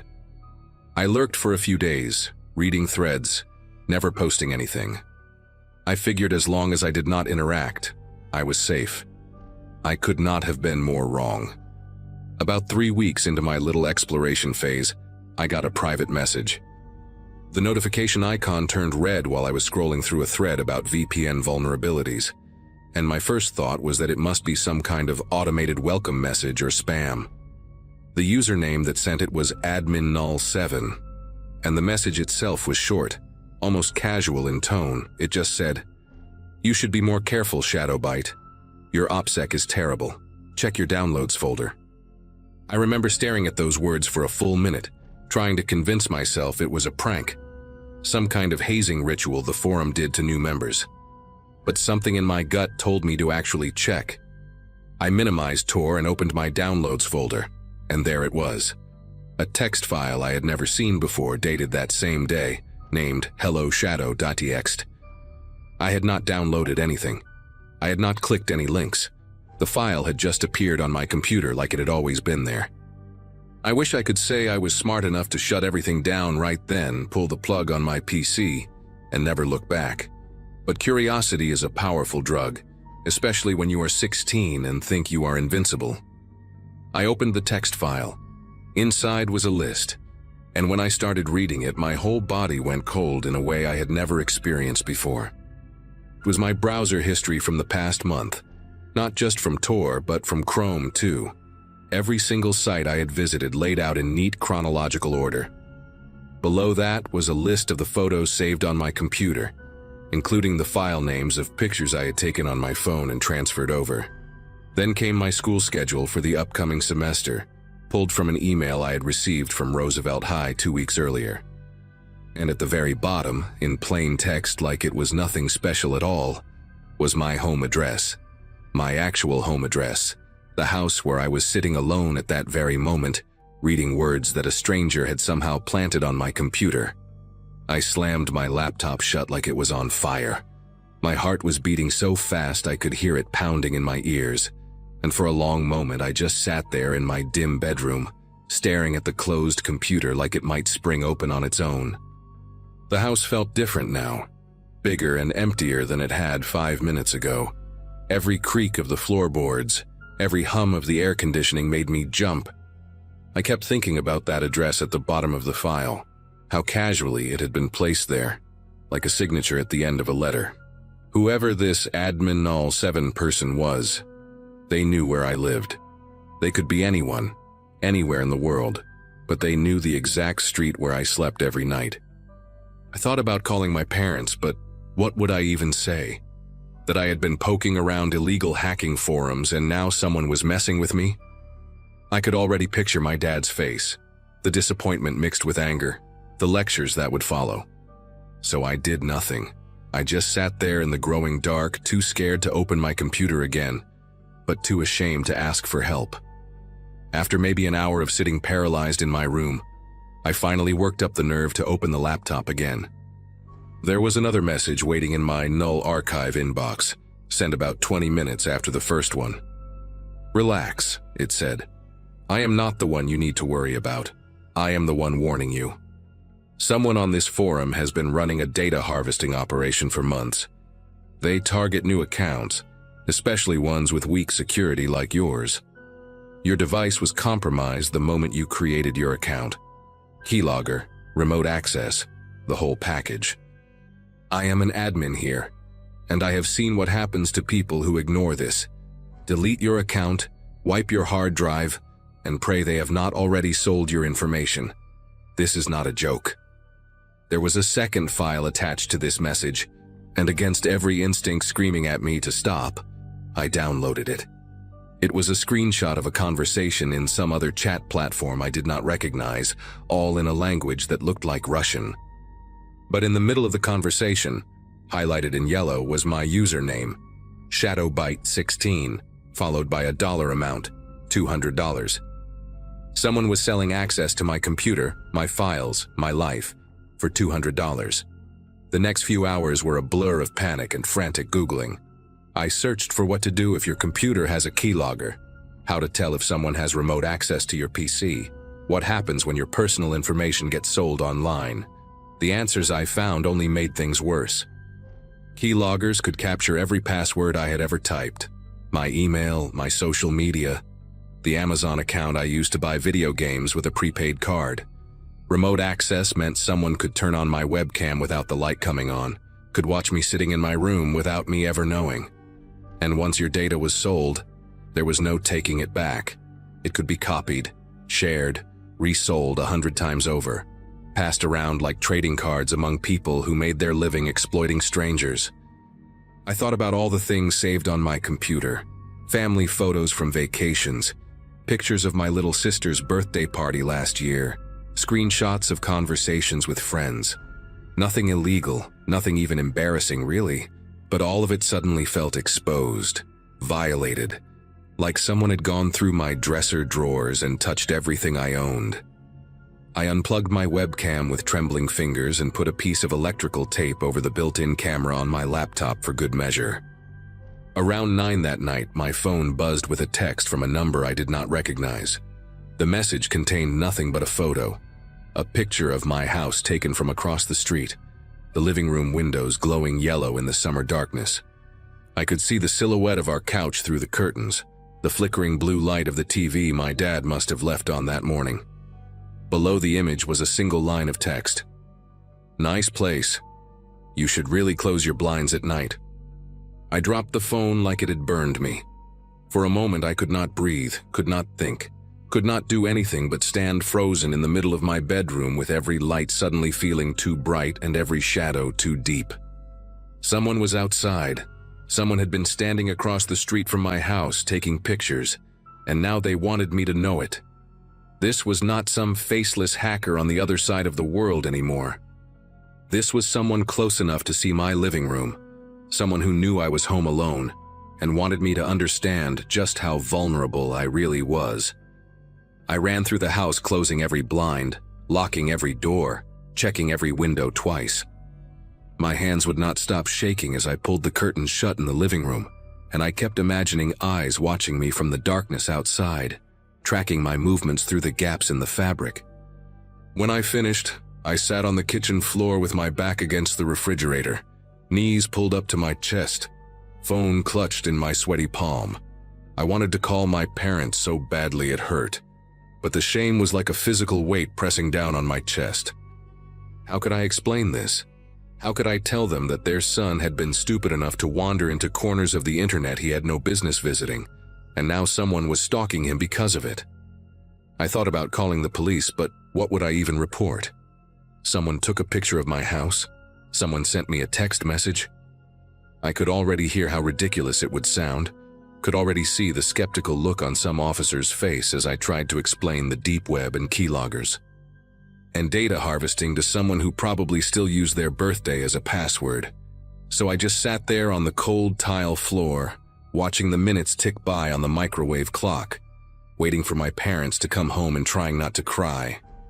My mom walked through the door around 10:30, and the relief I felt at the sound of her keys in the lock was so overwhelming that I almost broke down right there in the kitchen. But I held it together, told her I was just getting a late snack, tried to make my voice sound normal, even though it felt like my throat was filled with sand. She looked tired from her shift and did not seem to notice anything wrong, just kissed the top of my head and went upstairs to shower.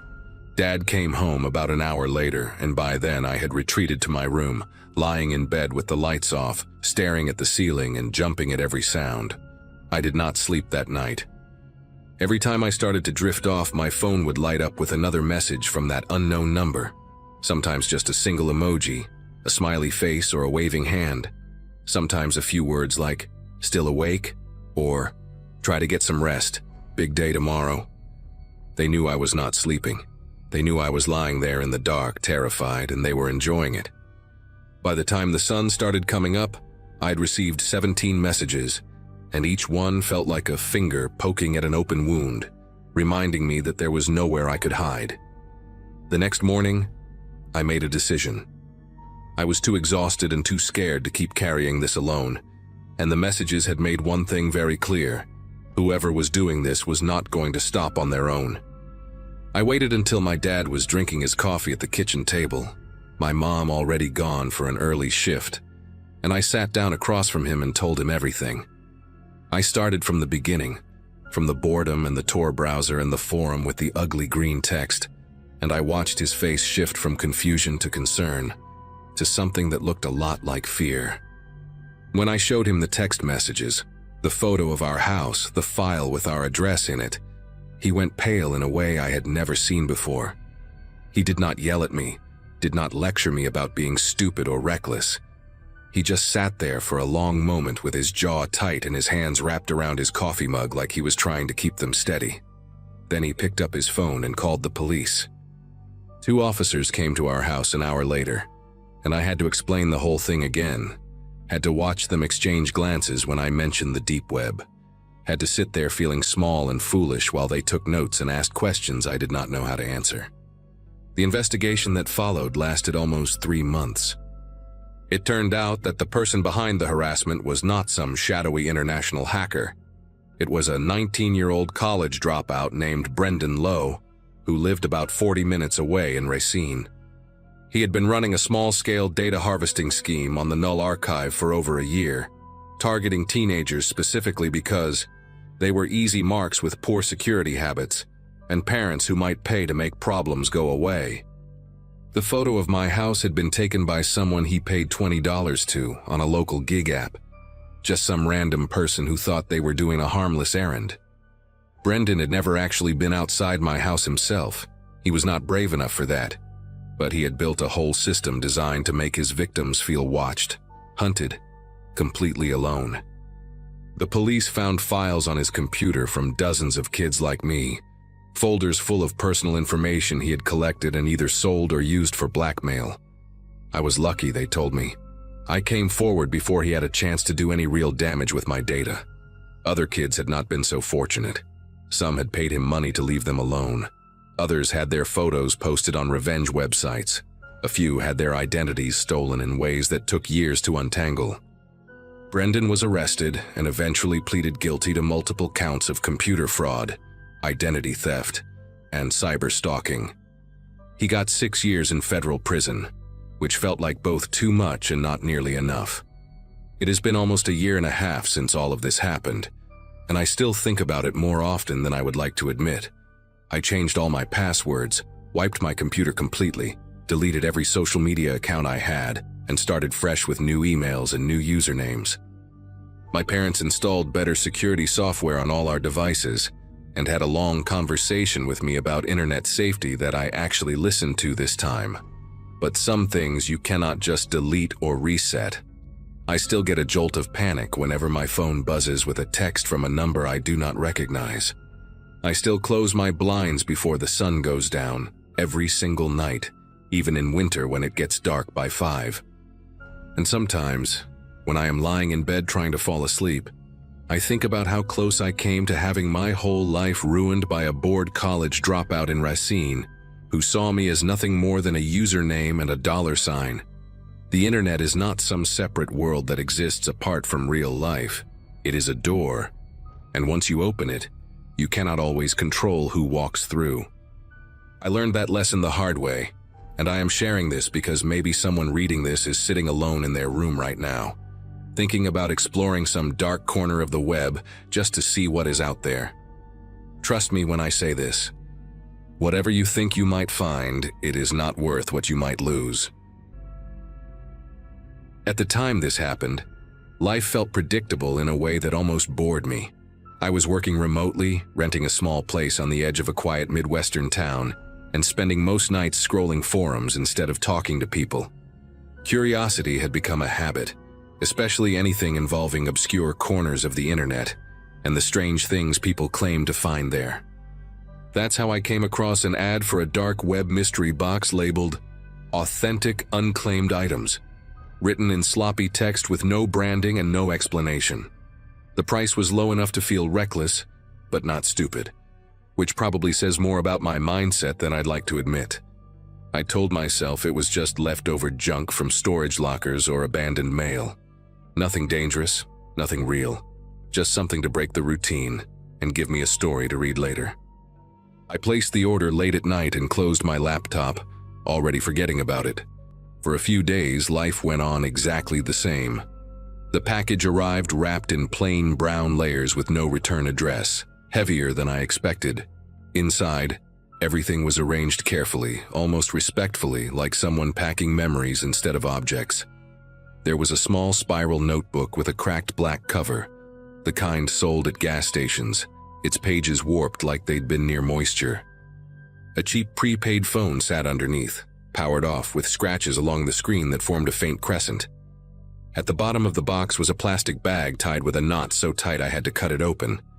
Inside were clothes, dark jeans and a hoodie, stiff with dried soil and carrying a sour metallic smell that clung to my fingers. None of it felt random, and that realization crept in slowly. This wasn't clutter. This was a selection. I sat at my kitchen table flipping through the notebook, expecting rambling thoughts or nonsense entries. Instead, most pages were filled with short lines, repeated phrases, and odd notes about locations written in a careful, almost apologetic handwriting. One phrase appeared again and again, underlined each time as if it mattered more than the rest. On impulse, I typed that phrase into a regular search engine, expecting nothing. What came up made the room feel smaller in a way I can't properly explain. The phrase matched a line quoted in a local news article about a woman named Hannah Cole, who had disappeared several years earlier. The article mentioned a notebook found at her apartment with the same wording, described as something she wrote during bouts of anxiety. Photos showed her smiling awkwardly at the camera, wearing clothes disturbingly similar to what sat in my trash bag. I closed the laptop and just sat there, listening to the refrigerator hum like it was the only thing still working properly. Sleep didn't come easily after that, and the following days felt stretched thin, like time was dragging itself forward. I kept the box sealed in a closet, telling myself distance would make it feel less real, but it didn't help. Late one evening, a notification lit up my screen from an encrypted account I didn't recognize. The message was short and polite, thanking me for the purchase and asking if the items met my expectations. Attached was a single photo. It showed the front of my house taken from the street, porch light on, curtains drawn exactly the way I leave them at night. There was no explanation, no threat, just proof that the sender knew where I lived. That was the moment it became clear the box hadn't been a novelty at all.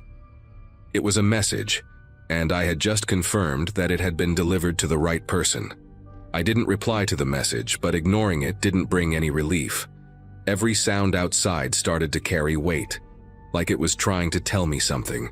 Cars passing too slowly, the scrape of wind against the siding, footsteps that might have been mine echoing in the wrong direction. The prepaid phone from the box sat powered off on my counter, and I couldn't stop staring at it, wondering if it would light up on its own. When I finally turned it on, the screen blinked to life without asking for a code. There were no contacts saved, no apps, just one photo in the gallery. It showed a patch of ground freshly disturbed, with the corner of fabric barely visible beneath the dirt. The image metadata had been stripped, leaving no clues except the quiet certainty that it wasn't meant for me to admire. It felt like an invitation I never asked for. That night dragged on in pieces. I tried distracting myself with television, then music, but everything sounded too loud or too empty.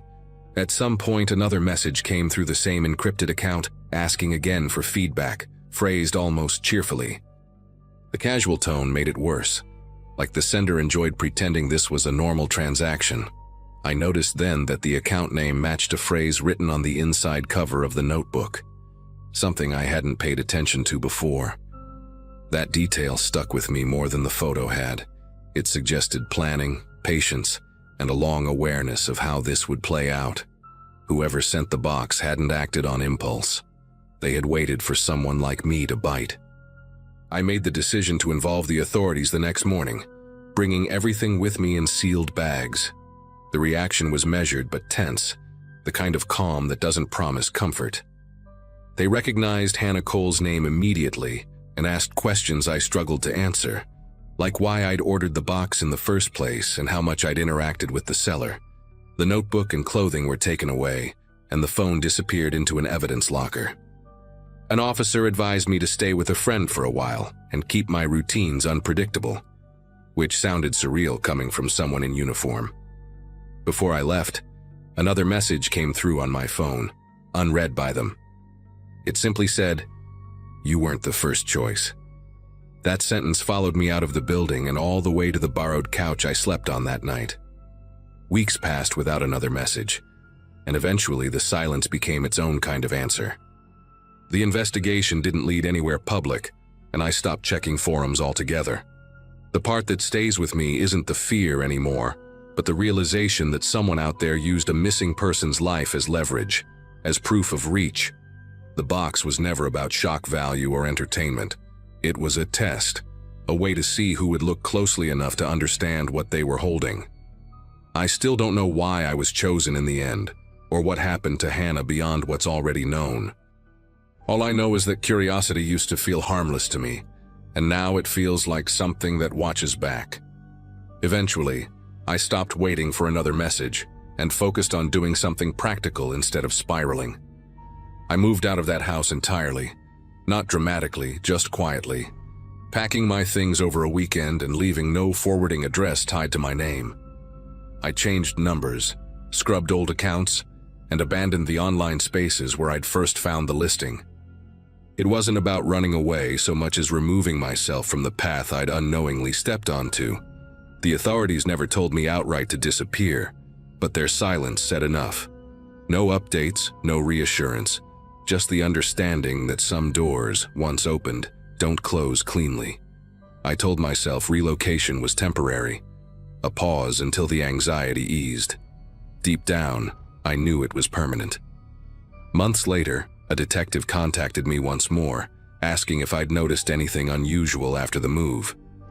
Nothing had arrived, no photos, no messages, no reminders. The seller's account had vanished, along with the listing, as if it had never existed. The case tied to the notebook remained unresolved, officially still open, unofficially stalled. They believed the box had been assembled years earlier and circulated deliberately, passed from seller to seller as a kind of credential, proof of proximity, proof of history, proof that the person behind the screen wasn't bluffing. Hearing that reframed everything. I hadn't been targeted for who I was, but for who I represented, someone curious enough to open the box and careful enough to understand it. I still think about the moment I clicked buy, how casual it felt, how small the decision seemed. The unsettling part isn't the threat that followed, but the professionalism of it all. No rage, no urgency, just calm confirmation that access existed. Whoever sent that box didn't need to act further. The message had landed. I was aware now, and awareness was the point. Sometimes I imagine that box sitting on another kitchen table somewhere, opened by someone else, starting the same chain of recognition. That thought keeps me grounded in a strange way. It reminds me that survival isn't always dramatic. Sometimes it's just knowing when to stop looking. These days, my life looks ordinary again from the outside. New routines, new surroundings, fewer late nights online.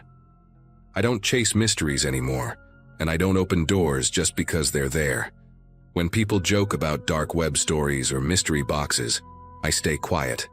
There are things that exist solely to confirm they can reach you, not to entertain you.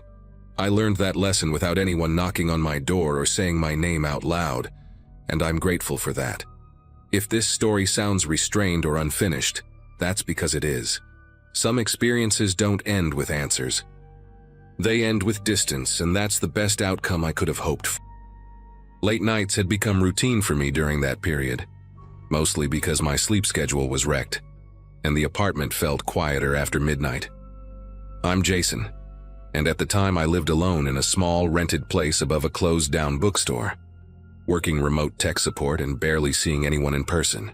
Most evenings ended the same way: cheap takeout, dim desk lamp, laptop open, headphones on.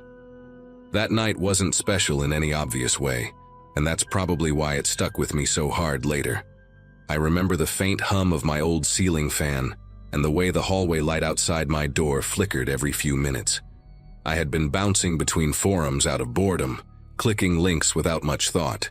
Curiosity won over common sense like it usually does when you're tired and alone. Eventually, I ended up on an anonymous video chat site, buried deep behind a string of links I probably shouldn't have followed. The connection took longer than usual, showing a black screen and distorted audio pops before stabilizing. When the other person appeared, the feed was grainy and low-lit, just a vague outline of a head and shoulders. The voice came through clear, calm, and strangely relaxed, asking generic questions about music and work. I answered casually, leaning back in my chair, not giving away anything personal. A minute or two in, the tone shifted without warning. He mentioned the cracked mug on my desk, then the stack of unopened mail beside my keyboard. I hadn't said a word about my surroundings, and my camera light was definitely off.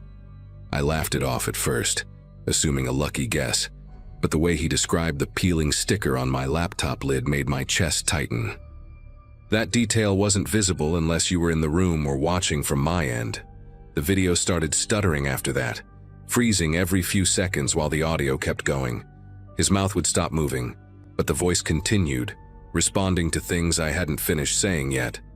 At one point, my screen locked completely on a distorted frame, yet he kept talking, commenting on the sound of my fan and asking why I never fixed it. I tried to close the tab, but my cursor lagged like it was dragging through wet cement. The temperature in the room felt heavier, not colder, just dense, like the air before a storm. I could hear my own breathing through the headphones, louder than it should have been. Then, abruptly, the screen went black and the site kicked me back to the homepage. No error message, no warning, just silence and my reflection staring back at me. I sat there longer than I care to admit, listening to the building settle and trying to convince myself it was some elaborate trick. Eventually, I shut everything down and went to bed, though sleep came in short, shallow bursts. The next afternoon, daylight made the apartment feel less threatening, but the unease hadn't faded. While clearing space on my laptop, I opened a hidden system folder I didn't recognize, buried deep in my files. Inside were short video clips, all time-stamped weeks before that night. Each one showed me at my desk, from the exact angle my webcam would capture, sometimes typing, sometimes just sitting there staring at the screen. In one clip, I paused and glanced directly at the camera, like I sensed something, even though I remembered nothing about it. That was when the weight of it really sank in, and the fear stopped feeling abstract. Panic didn't hit all at once. It crept in slowly as I opened each file and realized how far back they went. Some clips showed early mornings, sunlight barely cutting through the blinds. Others caught the room lit only by my desk lamp late at night. The most unsettling part was how ordinary I looked in them, completely unaware.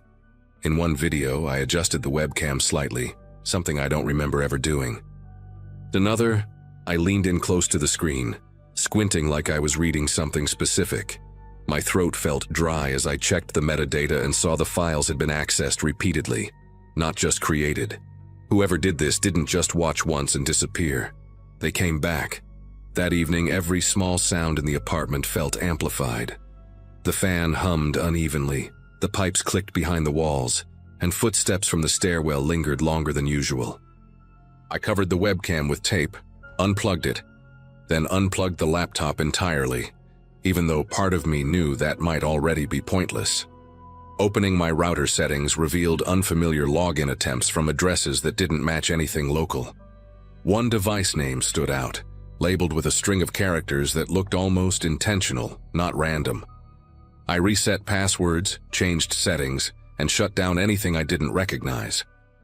Still, the sense of being watched refused to leave, like a thought you can't shake no matter how hard you try. Later that night, curiosity pushed back against fear, and I checked the site again from a different device.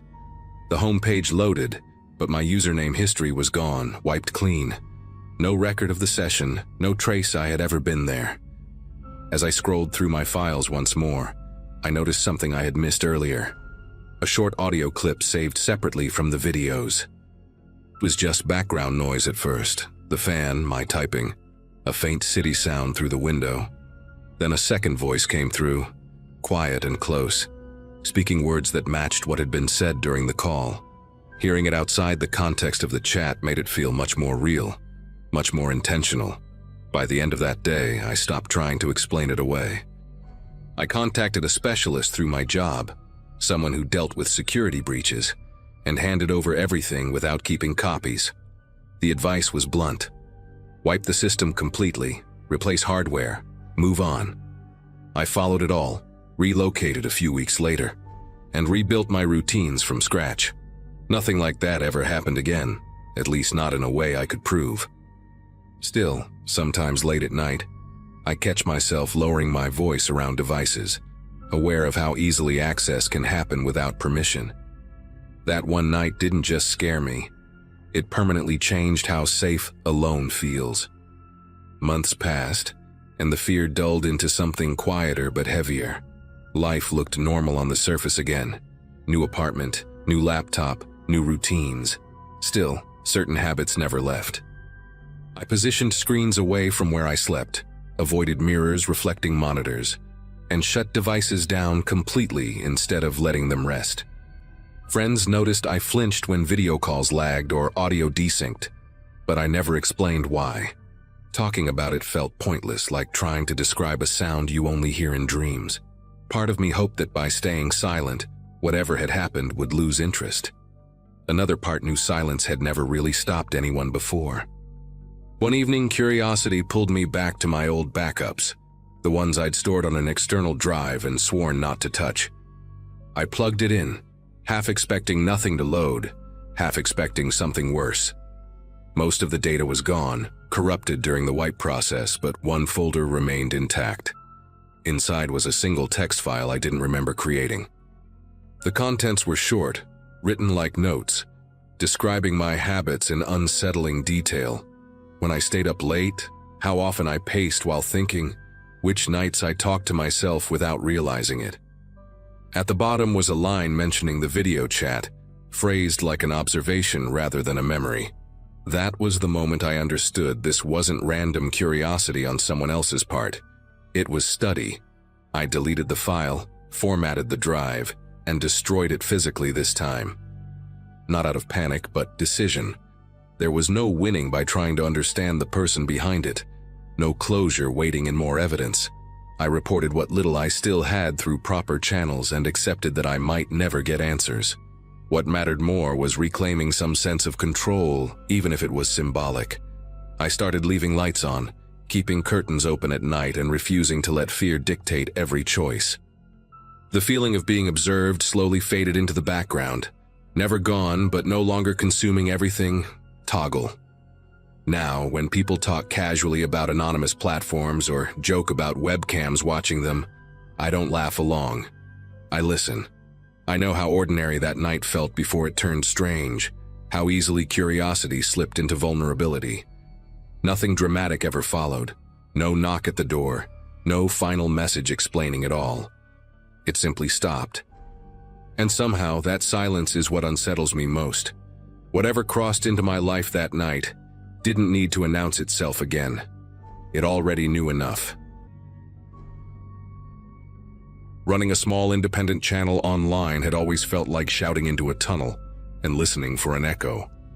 The content was slow-burn investigative stuff, mostly disappearances people stopped talking about years ago. At the time, life was quiet and repetitive, split between editing late at night and working a day job that barely paid the bills. The channel wasn't big enough to matter, but it was just visible enough to attract strange emails. Messages from armchair detectives, grieving relatives, and trolls blended together until they all sounded the same. I answered some, ignored most, and learned to trust my instincts about which ones felt genuine. That routine made it easy to miss the moment when things shifted. Looking back, the warning signs were there, just subtle enough to brush aside. The day everything happened started like any other upload day, with coffee gone cold beside the keyboard. Message didn't come through the usual channels. It arrived from an address made of random letters and numbers. No name attached, no signature at the bottom. The sender claimed to have real evidence connected to a disappearance I had covered months earlier, one that never sat right with me. They referenced details I had never made public, including a misfiled report number and a witness statement that vanished from public records. That alone was unsettling, but curiosity has a way of pushing past caution. The tone wasn't dramatic or threatening, just blunt and strangely formal. There was a link included, pointing to a dark web mirror, along with instructions to use encryption software I'd only read about. I stared at the screen longer than I want to admit, weighing the risk against the chance that this was real. Eventually, curiosity won. Accessing the files felt like stepping into a room with no windows. The material itself looked authentic. Scans with consistent metadata, audio clips with background noise that matched known locations, and timestamps that lined up too well to fake easily. One folder contained raw footage that clearly hadn't been edited for public eyes. There were moments where the camera shook as if the person filming hesitated, unsure whether to keep recording. Even without understanding the full context, the implication was disturbing. It wasn't sensational or cinematic, which made it worse. The kind of evidence that feels heavy just sitting on your hard drive. I closed everything and disconnected from the internet, heart racing, trying to process what I had just seen. That was when the first sign of retaliation hit. Within hours, accounts I rarely used began locking me out. Password reset emails flooded in, followed by notifications that my content had been flagged en masse. Then came messages from strangers accusing me of crimes I'd never heard of, using my real name instead of my handle. Someone submitted false emergency reports tied to my address, the kind meant to provoke a dangerous response. The anonymous sender resurfaced with a new tone, no longer neutral, laying out demands with cold precision. They didn't want money or silence. They wanted control over the story itself. Publish their version of events. Frame certain people as unreliable, omit specific details, or watch everything I'd built collapse under coordinated pressure. I realized then that the evidence wasn't just information. It was leverage, and I was already trapped inside the narrative they designed. Sleep didn't really happen after that. Every sound in the apartment carried weight. Every notification felt like another escalation. I spent hours reading the demands over and over, trying to decode what they really wanted me to erase. They sent a rough outline of the story I was supposed to publish, complete with suggested phrases and timestamps. It wasn't fan fiction or speculation. It was surgical, rewriting motives and shifting timelines just enough to redirect blame. What scared me most was how confident they sounded, like they already knew what I would do next. They referenced private drafts from my editing software, sentences I had deleted and never uploaded. That meant they had been inside my system longer than I realized. The sense of being observed didn't come from paranoia anymore. It came from receipts. I tried reaching out for advice carefully, using devices that hadn't been connected to my home network. A journalist friend responded cautiously, urging me to stop engaging and preserve everything. Before I could even reply, my phone lit up with calls from unknown numbers, one after another, until it overheated in my hand. Voicemails followed, robotic at first, then unsettlingly human, accusing me of interference.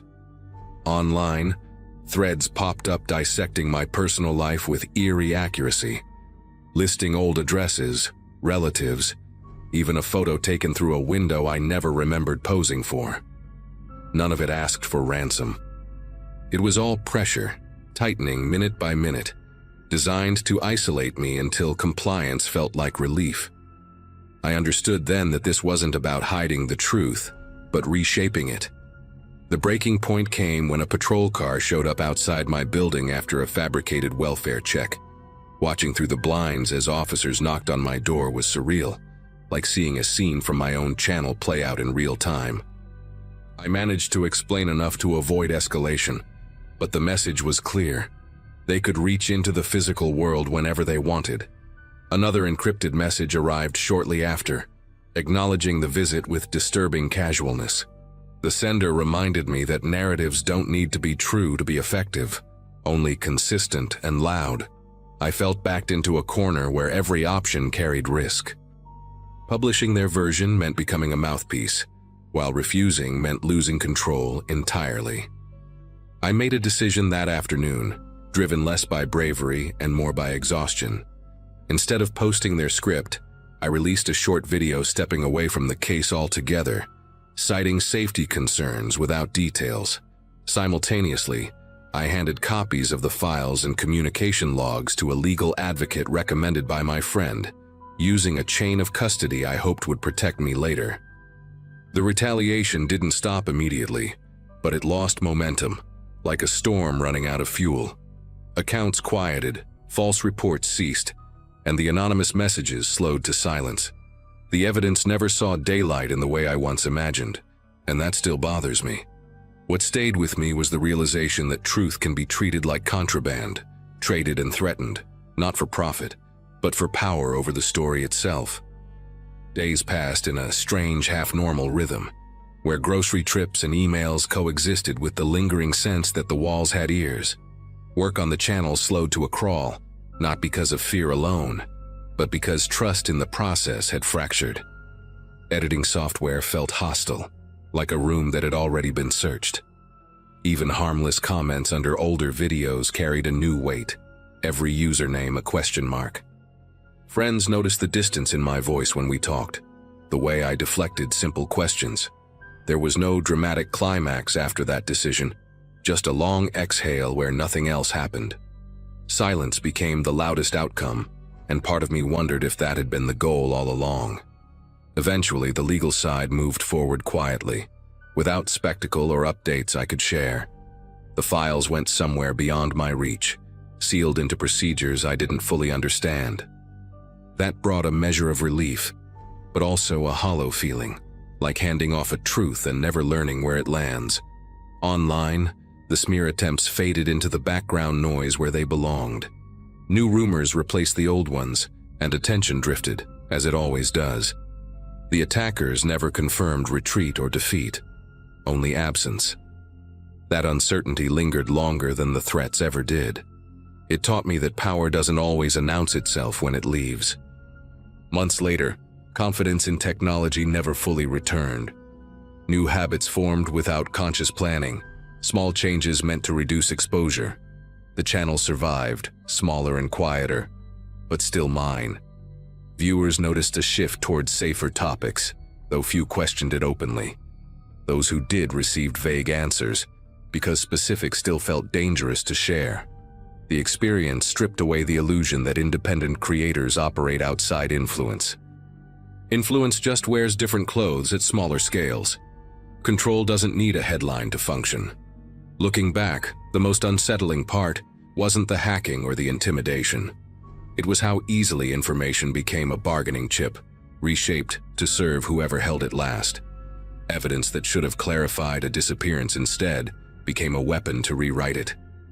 That realization changed how I see every unresolved case now, every leak, every exclusive.